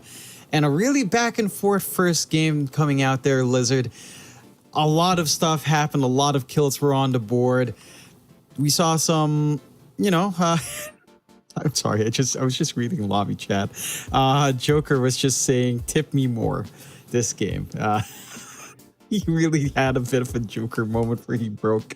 What do you want to see here for game 2? Just, you went... I mean, honestly, I'm on his side. I'm Team Joker, okay? Like, if the guy is 0-10 and then you tip him while he's down, come on, what are you doing? You know, I don't find that very nice. You tip them when they're 0-20. That's when you tip them, not 0-10. Yeah, when you're sure. 0-10, when you're sure it won't bite exactly, you. 0-10, there's still a chance he comes back. Like, no. 0-20 is when you tip. Oh, God, yeah, Joker. It was a rough game, but they bounced back. You know, he starts making plays. He gets his blink up, and, you know, things start to go right. He gets his ags up as well. So it kind of lines up. You can see our odds here for this series as well. 1.84 in Alpha's favor yet again. C-Dub just slightly behind, but still rather even. I'm keen to see how this game 2 goes, man. I'd be surprised if we don't see game 3. Like, game 2, with all the tips, with all the blood rushing through their veins, with all the hate now after the tips. Joker, Alpha, there's... we just need we need game 3. That's the way it is. You know, every good movie franchise starts with a really good movie, then they make a very bad second one, and then the third one is kind of, you know, like resurrection. It feels good, it feels better. I want to see 3 games. Yeah, let's see if we get your wish here as the draft flies by from both sides. Alpha banning out the Broodmother along with the Doom and picking up the Undying for a C-Dub. Taking out the Rubik DP this time and picking up the tiny Enigma. So prioritizing the Enigma early on, still pretty useful in lane, denying the creeps, you build the aura, you ban out the Rubik, so the only clear answer from Alpha for Enigma Black Hole in the later part of game is something like a Silencer, which doesn't feel amazing when you have the Undying, and we'll just go into the Ember. So you have stable way of clearing out the Eidolons, at the very least. You tend to just have a pretty favorable mid matchup overall. Not much really stops the Ember for the most part in having a bad lane. They're like even unfavorable matchups. I think Ember players have found ways of just making it work out their way, like Bat Rider versus Ember. Level 6, right? Like as long as you get 6, you can start rotating around, making some stuff happen on the map. You're playing versus Enigma. He's always susceptible to some cheeky little gank from an Ember Spirit, but Huskar is probably one of the worst lanes. I have seen, did we cast together when, or maybe we didn't, but there was a Huskar Ember lane. Ember got crushed, he still won that, so even in those matchups it can work. But Alpha right now, they're just securing themselves from the cheese. They're like, yeah, we won versus these guys already. We just need to cover our cheese bases right now. Don't let them Huskars or anything like that. Tinkers. But I don't know, like it's not like C-Dub felt like a weaker team that last match. They made some huge mistakes, yeah, but the game was very even. Yeah, it was. It's a lot of back and forths, and it was an exciting one. You know, it's fun to watch, and I'm sure this one will shape up to be a fun one as well. And the band's just kind of protecting the Ember. At the least, you're not going to get Huskered here. For C-Dub, take out the Drow, take out the Sniper. Can be a little bit hard to reach into the back line until that blink is up in your Tiny. Even then, up against some of those cores, especially the Sniper, I feel like is actually extremely hard for blink heroes to be on top of, purely because of the shrapnel being extra annoying. So we'll see what else they're kind of worried about. Do you want to respect ban the Terrorblade? I mean, even the TB into the Enigma is kind of decent, I guess, in the lane, right? Enigma just makes everyone is annoyed by the hero. He's eating your creeps, you're not getting as much CS. As a carry, you know that's the worst thing that can happen. You can lose the game, it doesn't matter as long as you have good CS. That's the carry mentality. I'm not sure. We'll see. What from Alpha? What I'd like to see is some Zoo on the offlane. There you go, the TB that you mentioned. It does get out. From Alpha, just get some Zoo. Run down this Enigma. You don't care about her if you have wolves hunting the Enigma down constantly. The Lycans in the pool for that. The Lycans, the Beastmaster's still yeah. there as well. Yeah. Enchantress. They do get the Enchantress, so they covered their bases a little bit on C-Dub, understanding that Zoo can come out. This is the answer to Zoo, for the most part, at least in the laning phase. So you can get that done. I want you to take a look at Joker's camera. Look how dark it is. Look how... It's just like he's in this environment where he can brood. This series is some villain's origin story right here. What is that hat, though? Are those hat ears? I think he has hat ears, yeah. Like a little beaver or something, I don't even know. Oh, okay. Yeah, okay, now I see it. Yeah, I thought it was just generic like cat ears. All right. A beaver hat as well for Joker. Something to lighten the mood a bit, you know, Yeah. to make him feel nice and comfy. Yeah, why the hell not? Puts that hat on and goes 0-10. He's feeding with style. Yeah, yeah. He's tried, you know, he's tried at the very least. Alpha, whether or not they dip into that Zoo, into the Enchantress, Yeah, I mean, it can always be a little bit odd. Yeah, into the end, it might be difficult, right? Yeah, the Ant is a lot of value. I feel like out of all the Zoo, like between Lycan and Beastmaster actually is fine with Enchantress, right? You go Axis, Yep. and it's kind of manageable. Then you go Overlord anyway. So it's not like you're completely counted out. For Lycan, it's a little bit less, because in lane you really do rely on the Wolves. Like, to be fair, I've seen at least one NA game, I think Tour 1, Div 1, where you went for Lycan would actually just Howl and your Aura. No Wolves. But that was against a very physical lane as well. So it kind of made sense. Yeah, Enchantress. And you were with Rubik. Enchantress is a little bit of...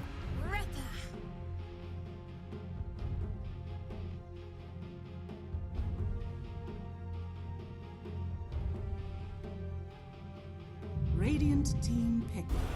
Dragon Knight.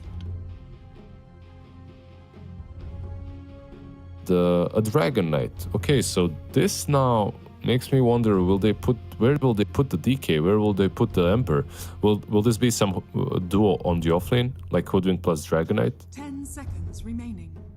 Yeah, that sounds pretty solid to me. I do recall 5 seconds Monster remaining. playing offlane DK beforehand. So that is something that can pop out there. And you could also run safe lane DK into the Enigma. It's maybe a little bit awkward, but you can clear out Eidolons, I guess, if you go for a Breed Fire build. And C-Dub will pick up the Leshrac in response. So they've got the magic damage. They've got push coming out from C-Dub. And I think either way, if it's like Ember mid or DK mid, you're pretty happy on the Lesh there. 5 seconds. Radiant team Yeah, back. it doesn't matter for him. He's gonna be fine. You get this AoE with Enigma, some setup with the Tiny. You didn't necessarily need a hero that goes in first from the mid lane because of the Tiny factor. He's gonna make all these jumps for you. So overall, yeah, I do like the Lash, and you keep your options open for that last pick carry. I really wouldn't have. I wouldn't mind them picking, I don't know, Ursa or Monkey instead of Lash, and then putting that into the Dragon Knight. I still feel that would be solid for them, and then they could last pick their mid laner, but this also works. And Slark is a good ban too. Some Slarks have just dominated the last couple of series. Yeah, it's been massive, and now up against something like the DK, you just tend to sap away, steal a lot of stats from him. It's pretty good lockdown against the Ember as well, so it's a very safe ban coming out from Alpha. For C-Dub, the Gyrocopter is a little bit surprising. It does cover your Enigma, but I feel like I just haven't seen core Gyrocopter in a very long time. I've seen way too much support Gyrocopter in Southeast Asia, but on the Pause 1, Yeah, I probably. don't feel like I've seen that hero. Yeah, I'm not sure what's up with that even. 10 just seconds remaining. the interesting one. Let's put it that way. Maybe something they saw 5 from seconds Alpha, but remaining. Gyro, yeah. I would step away from that hero as a carry at the moment, at least. Personally, I wouldn't play him. Like you said, on position 5 sometimes he's annoying, just spamming rockets, dishing out a ton of damage in the mid game. But besides that, yeah, no, not that amazing. Now Alpha, they have to figure out how they're gonna Radiant just round this draft up. Okay, Ha. Okay. I like this, right? Not too bad. I don't mind it. yeah, Yeah, and I think there's if you are gonna run like an Alk with a Blightstone Hoodwink with the acid spray, it's actually a really low armor lane. Can actually harass pretty effective. Do you think it's Alchemist? Because for me, Ursa is a no-brain pick here. You just insta-pick it if you're C-dub. Yeah, it's massive. It just looks very solid. Do you think it's Alchemist offlane or Dragonite offlane? How are they? Because I actually thought it's going to be Alchemist into the Enigma. Acid Spray into the Eidolons. You get some bonus gold. Yeah, I'd prefer the Alk safe lane just to go into the Enigma lane. I mean, Alchemist Undying is fine, but if you wanted any semblance of aggression, like Alchemist Hoodwink is just so much better. I feel like just because you have so much damage output. It reminds me of something Team SMG used to run in Southeast Asia. They'd go offlane Venge would support Alk, and you'd max Unstable plus Acid Spray, That sounds... and they would just melt. Yeah, that sounds dirty. It was very dirty when they'd run it. So I'd kind of like to see the same spirit, not necessarily kind of going 4-4 on your Alk, 4-4-0, but just try to work that lane, really keep that Enigma down as much as possible. Run from there. The Bloodseeker comes out instead for C-Dub, so not quite the Ursa, but you do get a lot of value. I mean, the percent-based damage is big. Your Shard's going to feel good in this game as well. I like that coming out here. And they will run the off-lane DK, so DK Bloodseeker lane, it still feels stable for Monster. Yep. You will keep Joker on the Hoodwink, so unless they just swap lanes, you will have Undying along with Alk. That's a small bear, not a beaver, I guess. I don't know. Yeah. It's something. But yeah, I like both of these drafts. I think there's something to look forward to if you're playing one side or the other. On CW, you have this Enigma Bloodseeker, like eventually they can take over. But the problem is you are playing versus an Alchemist, and this is now on Alpha to play the high tempo. You don't really have too many big cooldowns, it's just a Dragonite, and around 25 to 30 minute mark, you should definitely be closing the game. Later on, you don't have ways of dealing with the black hole. So for me, the way I see it, it's a redemption arc for Isla. He had a really bad game 1 on Visage in the laning stage. If he gets his farm, he can solo carry this game later on. Enigma can just destroy these cores. Yeah. You have really good magic damage coming out, really good control coming out. The Black Hole, and as you mentioned, very free game for the Enigma Black Hole, if that is going to be an emphasis. So we have a game 2 that looks like it could go either way. There's some good timings to meet on either side. Which draft would you lean into, though, as like maybe something that you'd prefer to play here, Lizard? I'd prefer to play the Enigma. I just love to play the Enigma in this game. To go late and use that black hole on like 3 melee cores, it just feels good. Dragonite more or less, but still. But then again, I feel like if Alchemist has a good start, he carries this game. 25-30 minute mark, when Bloodseeker is running around with Maelstrom, and maybe another item, you'll have... I don't know what he's gonna go for, but most likely like Radiant's BKB Blink. And at that point, you should be winning the game already. All right, another game of Dota. See if that timing does come out. Oh, that's Gonna be key for Rises, as you mentioned there. I've seen a couple of safe lane Alex that hasn't hit their timing, and it still feels really timing dependent, this hero. Like if you miss that window, then you don't feel like you're going to have a good game at all. So that can be concerning. But your lane matchup against the Enigma, again, it should be a little bit more manageable. Although for Isla as well, it shouldn't be as much of a wash as well. So I'm keen to see if C-Dub does see that improvement on the offlane for Isla. And if Alpha can play that tempo you mentioned, because last time they dragged it out really long. Yeah, but they had to. They didn't have the tempo heroes the last time around. This time around they do have them. So what's up with the runes? 3 for Even? 1? 3 for 1? Yeah. Yeah. Why doesn't Monster have alpha, by the way? Monster is just a monster. I got confused. I see 2 alpha. I'm like, okay. I believe he is technically a sub. Right? He is. Yeah. I remember now. Yeah. They haven't been playing with Satoshi in their last 2 series, I believe, at least every time I've covered. That's true. We had this discussion. We had the crypto discussion about Satoshi and Joker. Yeah. That's it. Like the entire thing. Yeah, so Monster's the one here. They're covering Satoshi's tracks, you know. They can't have that information be in the public. Still, this bot lane, it is a little bit tougher for Monster. I mean, as a melee hero into Bloodseeker, the Blood Right's always going to be annoying to deal with.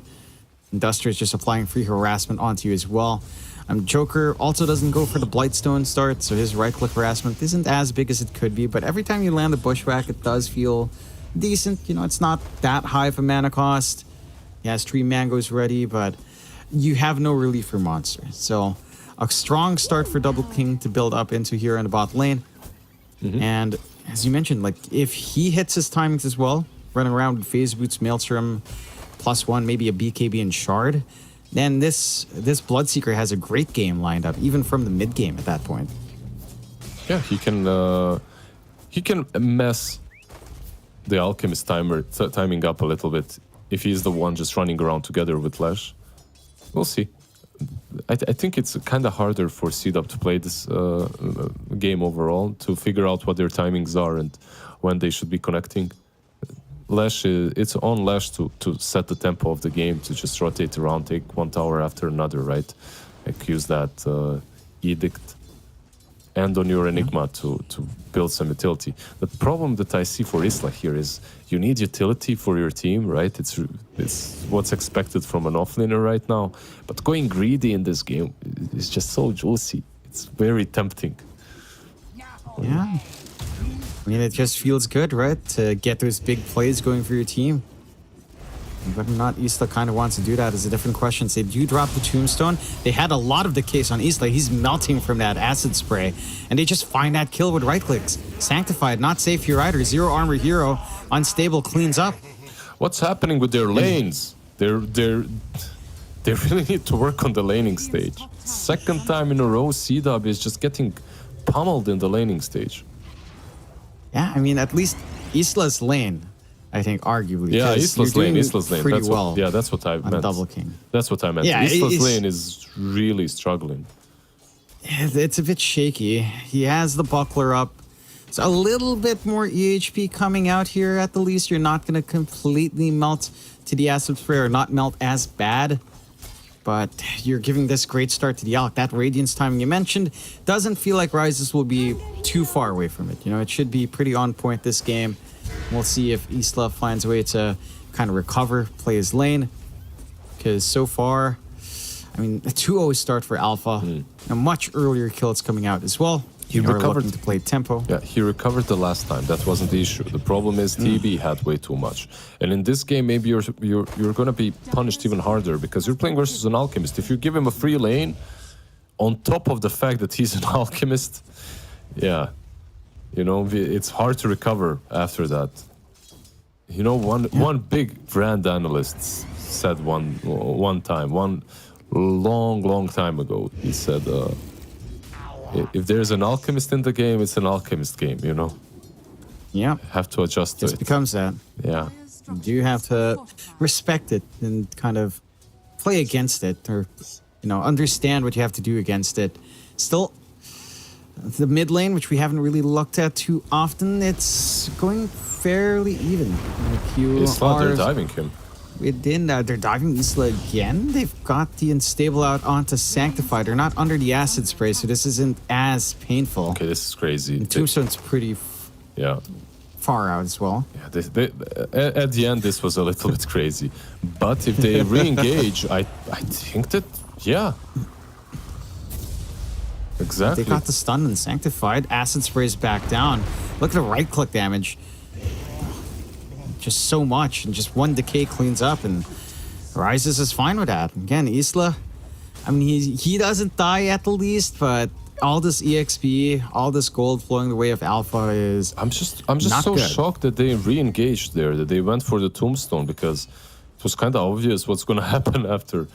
But yeah, just misunderstanding the strength of Undying when he steals a bazillion strength away from you.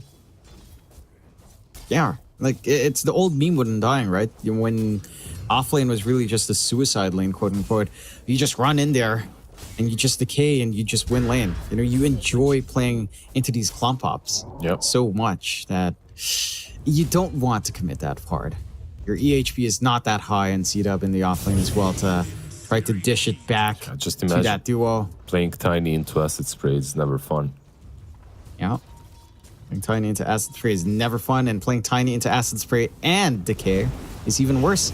As Isla gets dived again, Tombstone's down, Unstable Concoction connects, there's the Acid Spray as well. Have 2 mangoes ready on Isla, but they're just shoving him away. Radiant's top He's tower still on the run, he has 15 charges on the one, so he shouldn't die, but I mean, he's not able to do anything. He's not even able to really play that lane. They will find Soul down mid, to get the control out. A little bit of a movement out from Duster as well to contest that rune. Does manage to find that kill. And Mark will find the haste rune, so Okay, he's just top gonna go lane. for a straight TP up top. Yeah, he has They to. will find I mean, these two, Amp and Rises. Yeah, they get it. Okay. these two have been playing the lane behind the tier 1 tower more than in front of it. been denied. As you can see, it's true as the tower does fall, because the creeps were just hitting it constantly. Yeah, they needed to be punished. This alchemist really needed to be punished. That's pretty big. Like that I mean, you're still ahead on the Alk, to be sure, but it does put a little bit of a dent in that pacing now for Rises. Yeah, You will just be able to freely farm up top, though. I think they overdid it, right? They just overcomplicated things. Alchemist and dying. Yeah, trying to make a move down mid. Joker starting to drop really low. But here comes the jump out from Soul. Doesn't manage to get the connection fully onto Mark with a toss up to save. He was tossed and at the same time split-earthed. So he landed stunned on the ground.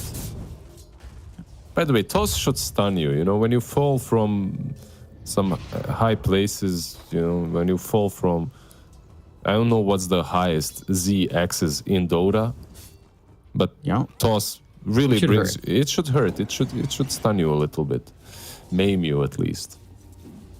Yeah, but at the same time, these are heroes, right? They're heroes. Let's say they can take a little bit of a fall, no problem. That's not a hero. That's a surely. damn squirrel running around. It's a hero squirrel, okay? It is. It is. And you think about what's that term? Something about the correlation of mass and how high you can fall without taking damage. As a squirrel, you probably wouldn't take damage. There you go. Yeah, okay, squirrel is a bad example because some squirrels can fly even, right? They can spread those wings. That they can as they start to spread their wings over onto Amp, showing him how to fly into his grave. They find another kill. They're trying to contest these stacks, and Soul is getting some damage off, but isn't able to really maintain. Lots of output here on Duster. Sanctified will actually die to the Tombstone. But Soul, DD Enchantress, does he ditch? Yeah, he Nicely also had done. nick time. Nicely done by him. By the way, talking of flying scroll, Rises, is he gonna do anything? No. It's a long story. Basically, when I was in elementary school, Double King, I'm hijacking this game. Never mind. Monster ruptured. Will they get him? The avalanche is there. The dragon tail stun is there, but the toss rupture Flying fades the dragon. combination as the monster starts to melt. He's still alive, not for long. Damn, it's crazy how Flying dragon much time it points. took them to take him down. He almost even took someone with him. Bloodseeker did drop low, but not low enough. Yeah, it's always nice from Tiny to read that he will be needed. If the rupture is used, he can just TP out, right? So you need to TP with position 4 that can prevent that from happening. Just needs some control to come out there. And now it's C-Dub finally meeting their timings, meeting that tempo, getting some punishment out on Alpha, who have been playing spectacularly aggressive as Soul gets caught out again. Does not connect with the split earth this time. He might be able to find Mark if he really wanted to push the issue. Has one more slight ready, finds the kill. So he's going to be in a pretty good spot. They get They the will tiny find as well. Sanctified on top. They lose their rune. And they're starting to run down Joker a little bit. Will find him, but Soul Bring is it. more than ready to come in with Imp. Finds one, Double King. It's going to just be able to run away. The zombies are still chasing. No more mana left on Imp. I don't think you're killing Double King. Yeah. This tombstone was untouched the whole time. It's like, if you're trying to win a fight, you probably should get away from the tombstone and fight somewhere else. But they just couldn't. They were taunted by it. It looked way too nice, you know. It was the tombstone effect. The temptation. The temptation, Yeah. yeah. The Tombstone Temptation in play. They rupture up Monster once more. Sounds like This a metal time, band. Sanctified. Tombstone Temptation. Yeah, it actually does. Chains out from Soul. Finds a good connection onto 2 and a good bushwhack as well. We'll find Duster and should find Sanctified here as well. So the kill is starting to rack up for the side of Alpha as Soul takes activity on the map. Mid lane is being pressured by Lesh a bit.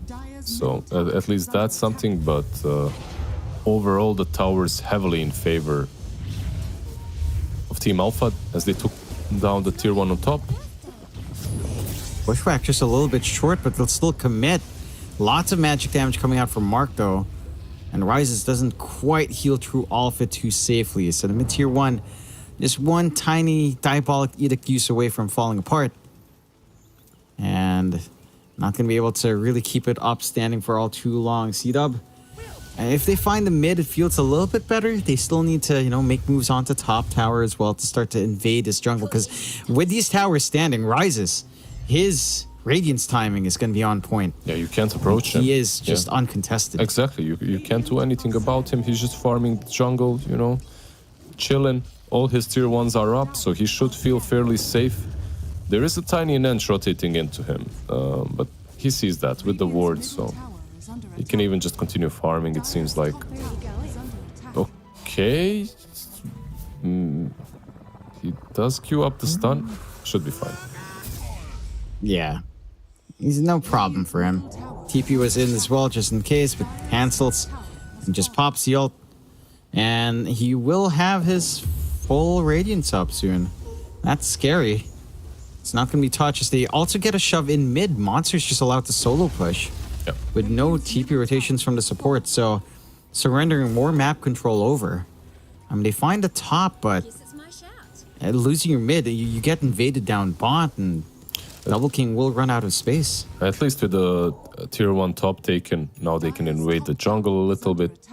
Get the Alchemist away from this tri-camp that he's farming. At least that is good. They are trying to go on Bloodseeker. Double King. Well, they got the shot off.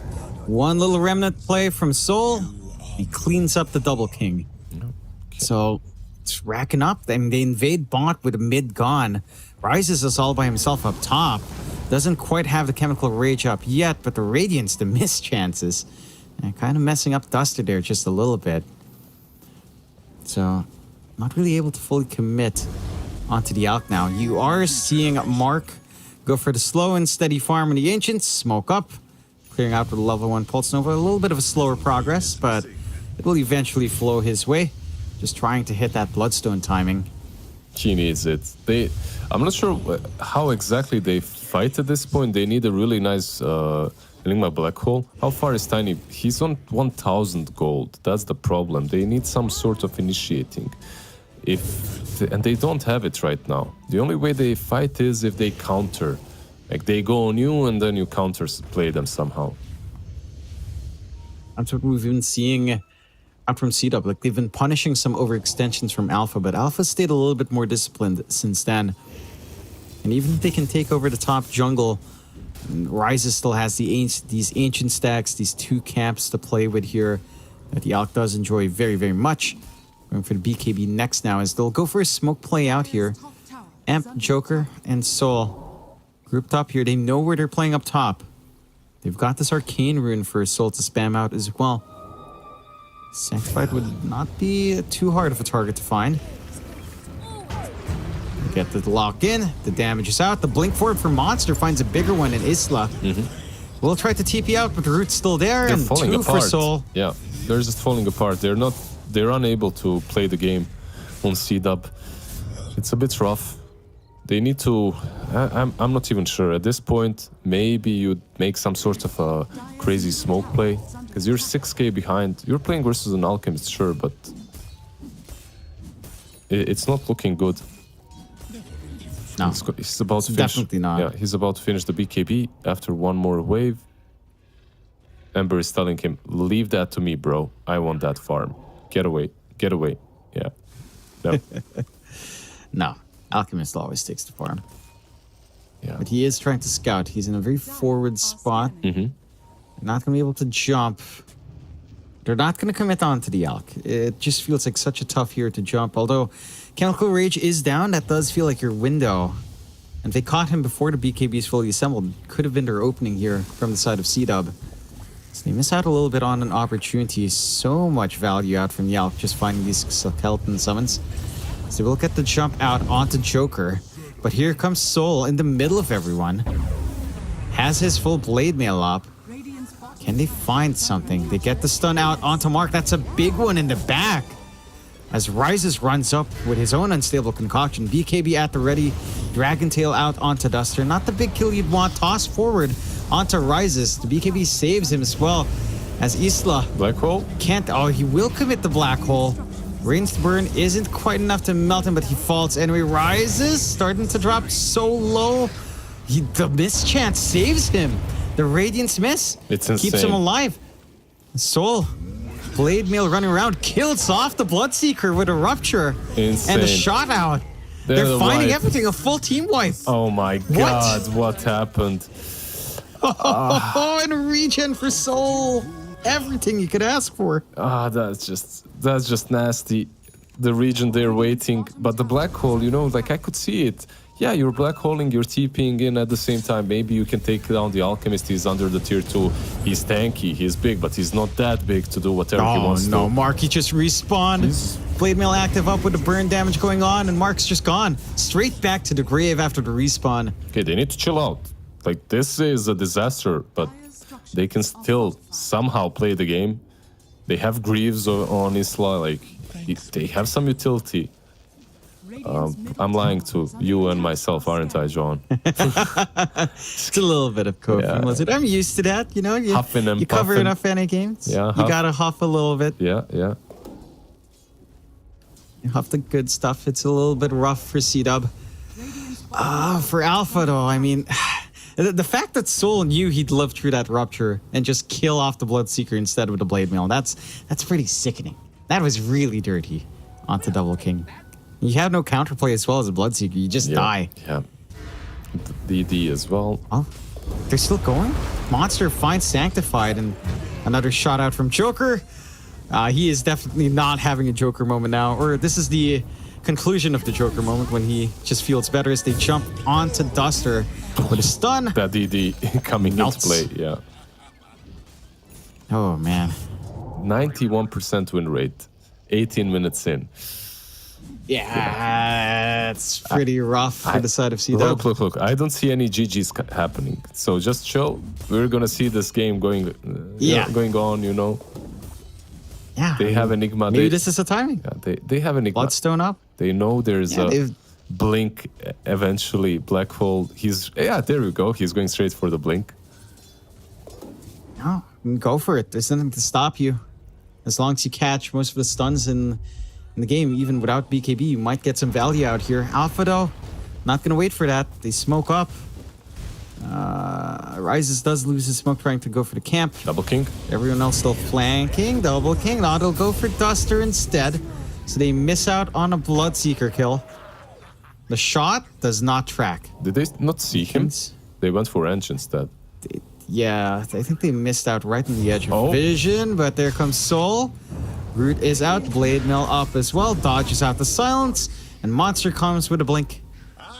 They find another kill. So they find a very big kill in the Bloodseeker and instantly rotate down bot where they see Mark. Soul wants more. The chain's are ready. It does connect Mark's pretty low on mana. I mean, he does have the Bloodstone if he wants to try something cheeky, but his output's shortened with a Mage Slayer. Such a good solution to this hero. This itemization on Soul. Blade Mail Mage Slayer. And it's working quite well. It's the perfect game for this kind of build. It's really nice. I was just going to comment on it as well. Mage Slayer, Blade Mail, Corrosive Orb, and he's just able to... Like, Lash can't really stand against him as well. You're mitigating some damage, you're dishing out some damage back with the Blade Mail. He's going Ags next. Such a good game for the Ember. And we were worried for him, remember? Like, when it came to the laning stage, but this man has been on 1 point. He has been. They lock Duster again, they get the shot off, and he is taken out with a Sleight of Fist. So they're finding freebies across the map. There is a Blink up now onto Sanctified. They throw Rises in, but the Black Hole, it doesn't last long enough. He is just too low on the HP. Rupture doesn't stop Rises from running away here as well. Gets himself to safety. It's just they cannot play the game. There's no Blink on Tiny, right? Sanctified still doesn't have it. He's got it. He's got but it. I'm crazy. He's got it, but it's 18k behind, right? Yeah, it's hard to find that angle. Full heart up now on Rises, so I have no clue how you try to kill him off. Feels like you need maybe like a Rupture Toss while he doesn't have BKB, then Chain Stun afterwards. You need to pray to Gaben, that's how you kill him. Yeah, Gaben needs to bless you somehow. Right now in this game, it's feeling, I don't want to say impossible, but extremely difficult right now for the side of C-Dub. You're still forcing the issue mid. Rises is still taking point. No BKB. And he does still have the good old Chemical Rage, and he'll just rip through the objective. No problem. Tier 2 faults. He jumps forward. Unstable Concoction connects, but not going to force the issue. 1 shot hits, 2 shots hit, 3 shots hit. They are poking and prodding. Yep. No pushback to follow through from the Acorn shot. There is Midnight Pulse against him, right? That's something that they can utilize to kill him. Double King. Yep. Double King was being stalked and is finally found as Joker finds another. You know what's crazy? Lands the hit, takes the kill. They're still even just trying to get these items that will allow them to even fight. Like the BKBs, right? These kind of items that allow you to at least engage targets. Meanwhile, on the side of Alpha, they're already in luxury mode. The Alchemist is getting AC after Heart, you know. Like they don't even have to worry about... they don't even have to buy BKBs. They already have one. Maybe the Dragonite can get another. He is working their way into it as they do go onto the Roshan here.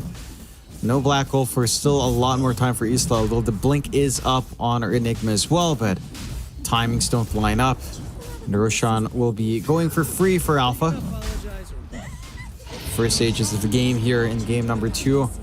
And Soul will pick it up for himself. It's fair enough. Like you don't really see Rises dying anytime soon with this build. It's just way too durable. So have Soul make some riskier plays. Monster, find someone trying to retake here. Fireball down. TPs are coming in, and Duster should be some fodder to feed away. The chains don't connect, but he will still fall. The shot unnecessary from Joker, but you know what? The cooldown's low enough. Yeah, they're just running. He wants some kills. Running them down. I can see.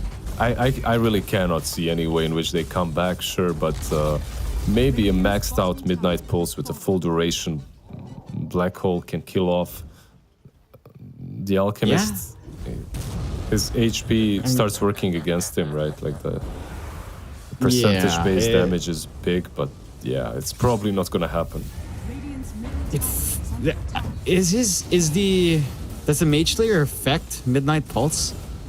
I feel like that hurts the output quite a fair bit, just having the Mage Slayer debuff on hand. Not sure, because you kind of cast it on the floor, right? And then true. Oh, they're jumping in. They find Duster again. The Black Hole is there. Massive Black Hole, but he's melting. He's not lasting long enough in there, and there's no follow-up. Mark is not really able to dish the damage out. Soul, I mean, he's got Aegis. Does he really care about dying here? Doesn't feel like he does. Monster being chased. Rises. He's the target you'd want to kill. They do find it. All these low heroes making this Bloodseeker run around like a madman. They will find more kills on hand. Mark still not safe. The enchant, though, slowing down that chase with a remnant, but not enough to stop this Duster. Double King is a still speedy chasing boy. that high move speed. They're so low, he just wants to find more. And Soul does get the chains. Can they actually get the damage? A sharpshooter weaving through from Joker. They'll find Isla as well. Ultra That's kill for dieback them. on him. Mark, is he actually going to Give him a survive? Can they rampage. give Empyrean this kill? They're actually trying to give They're Empyrean the trying. kill. The Bloodstone's on, though. He's healing through a little bit. They need to soften him down. Rampage for Empyrean! Rampage for Empyrean! What is going on? Oh man, I love it. I love that they gave it to him. You know, you could see that they're trying. They even said that they call it. Yeah. Oh, they call it. They're done. You can't fault them for that one, Lizard. 9-36, 28 minutes in. And a break from our usual NA games of 40 plus minutes. It Yep. ends in 25-40. Alchemist was a sick pick for them, really. And it's not only that Alchemist was such a good pick, it's what they were doing with the Alchemist in the lane. I did not usually versus an Enigma, Alchemist can do well. He's picked into Enigma very often.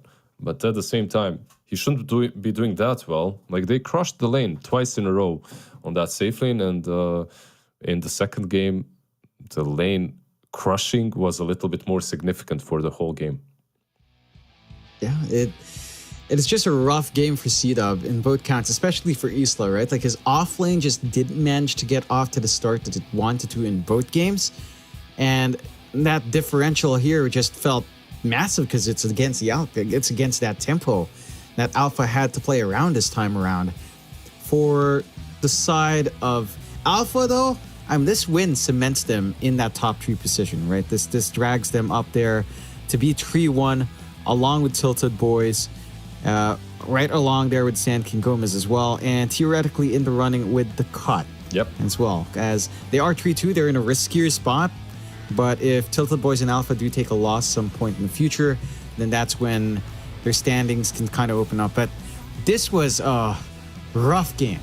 I mean, every single fight, it just, there was no counterplay. Like, this black hole, maybe it works out. And look at this, Rises one shot and then a miss. It's like, how? Yeah. It's a little bit about the way the top lane went.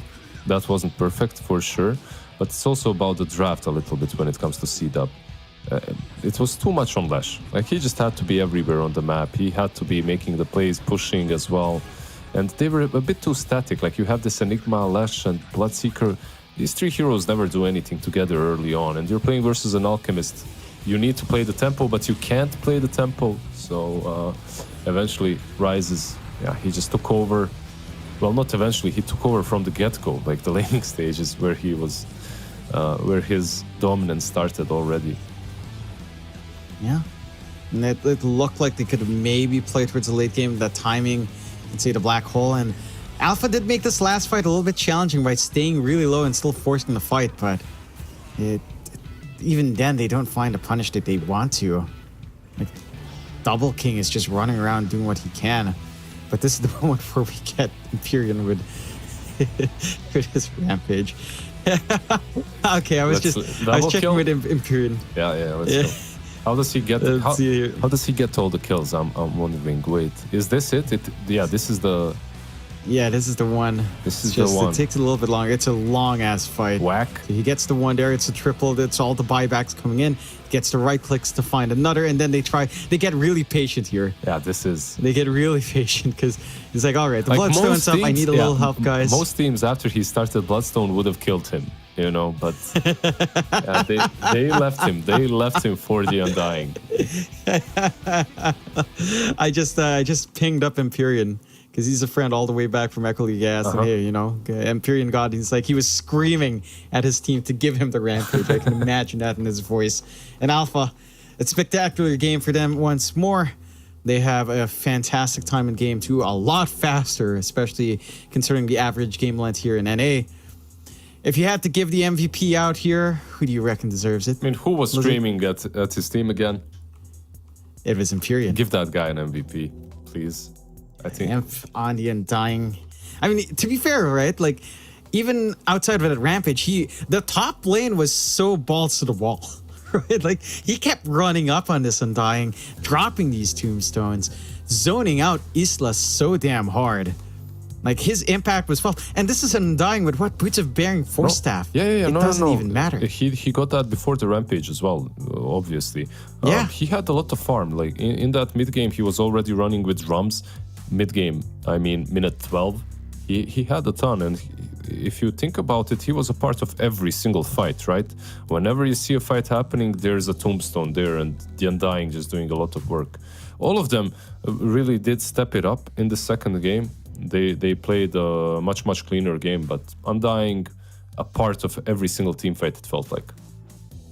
Yeah, he certainly was impactful. His presence was felt, and Empyrean, I mean, he gets a Rampage to close out as well. So from a great laning performance, being rewarded by his team, allowed to get that last kill before the GG, it must be a great feeling for him.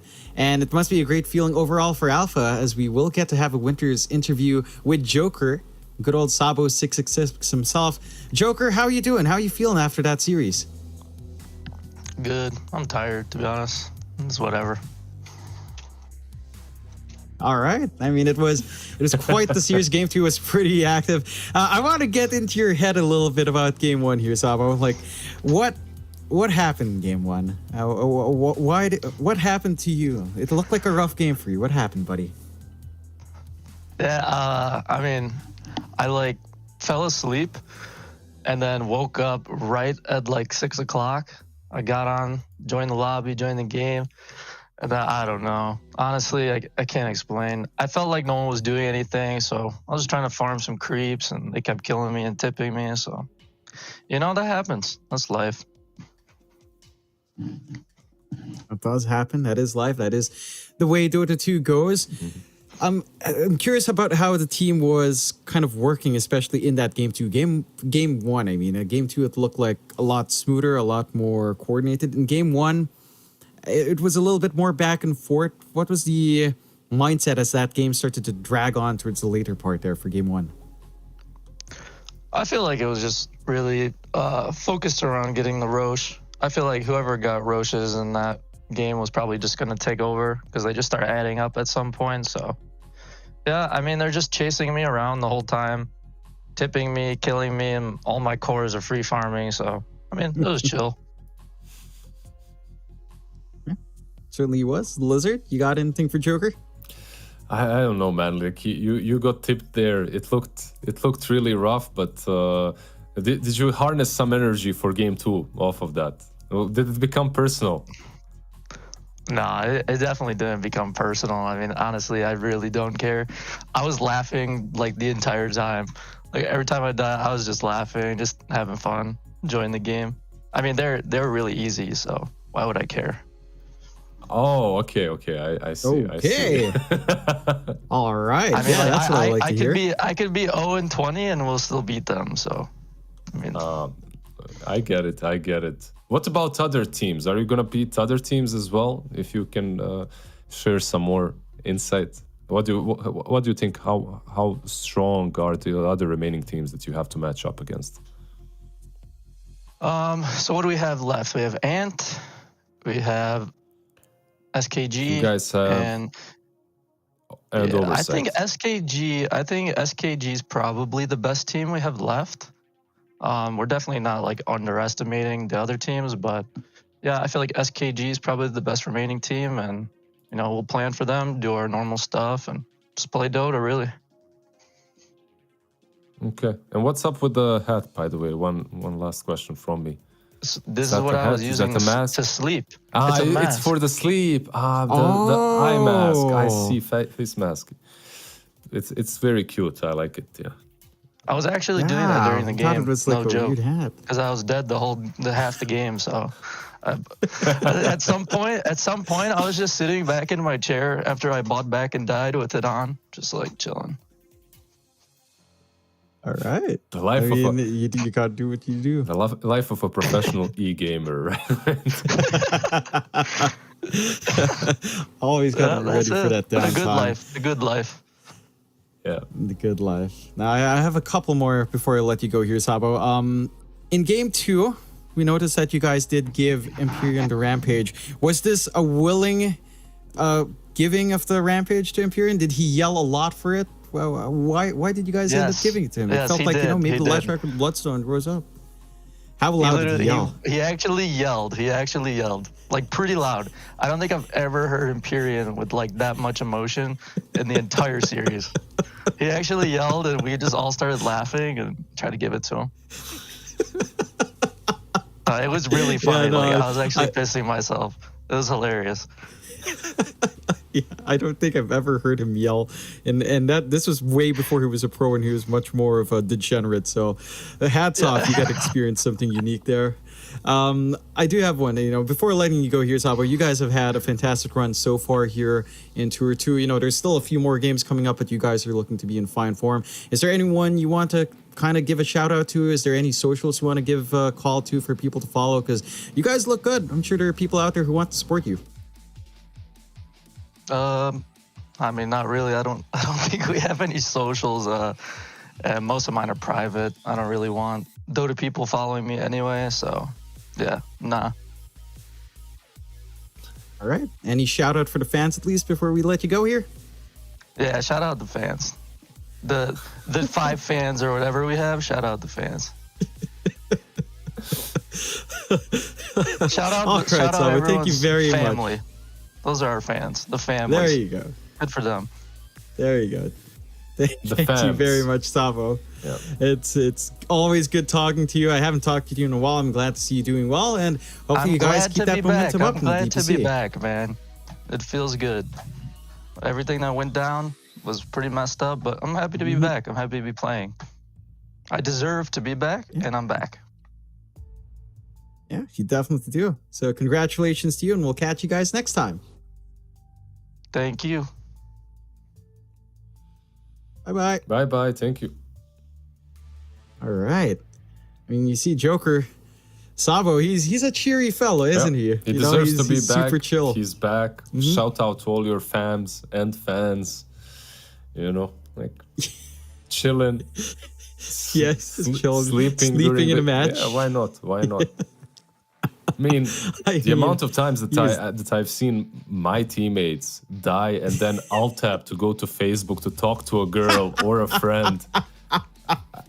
I don't know how I survived through that. It was enraging. I'd rather have them sleep, At least you're getting some energy for the game. Yeah, for sure. It was way worse when you played against old Necrophos, wasn't it, with the Reaper's Sight? Then they would have literally a minute or two You're to just AFK. Yeah, you can go out, take a cig, come back, Yeah, for sure. Still, after that result coming out here for Alpha, we can take a look at the leaderboards just a little bit and see how things have shifted. You can see Alpha now in number 2, tied up with Tilted Boys. The cut clearly now at number 4 with 1 additional loss on everything else. And the side of C-Dub, more than likely out of contention for the top 2, unless something really funky happens for Alpha and Tilted Boys. I believe at least both of them will have to go like 3-3 for C-Dub to start to have a shot, and any of these other teams to have a shot to climb up. So a much safer path now for Alpha coming out. For C-Dub, a lot rougher, potentially even relegation if they're not careful here. Did you expect this to go as dominant for Alpha though? Like Nope. when we were talking that entire time, you expected a game 3. Yeah, I expected game 3 at least after the tips happened, But like the man himself said, this game could have went 0-20 and they still could have won. They still would have won. So I can't doubt him anymore after that performance in the last game. His hoodwink was on point. Obviously, it was undying show, but still, I expected game 3. Bottom line is, I think the draft from C-Dub was hindering them a little bit, and also they didn't really adapt to the Alchemist in the game. Yeah, couldn't adjust, and all their standings take a hit because of it. They're going to have to find a way to climb up next time. We will take a look at our schedule for the next day of the DPC. Some big games once more as we have Sand King Gomez versus Oversight and Alpha up against another NA team.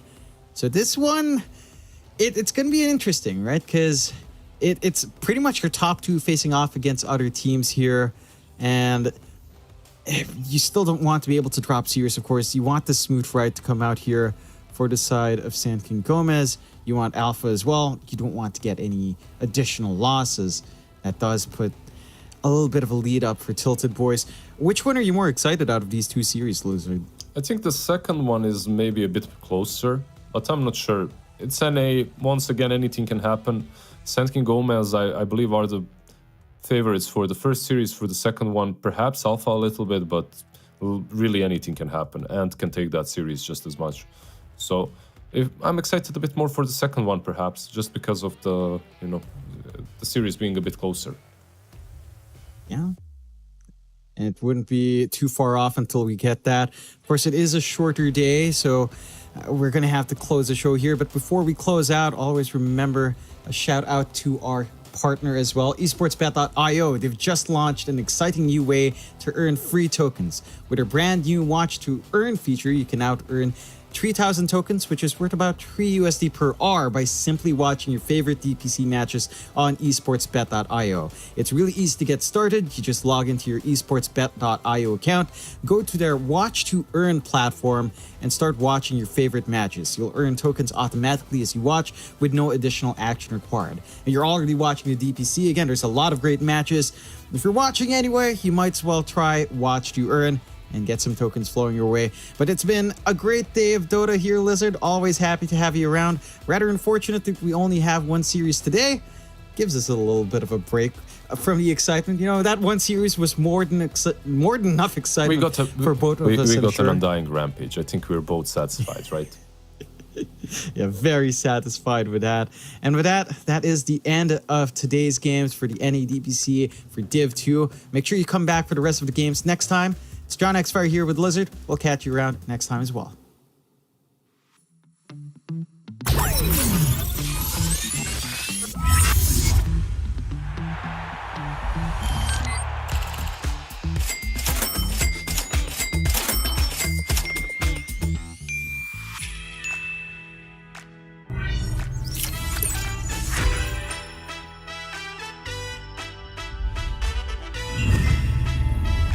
Watch more, earn more. Full TV.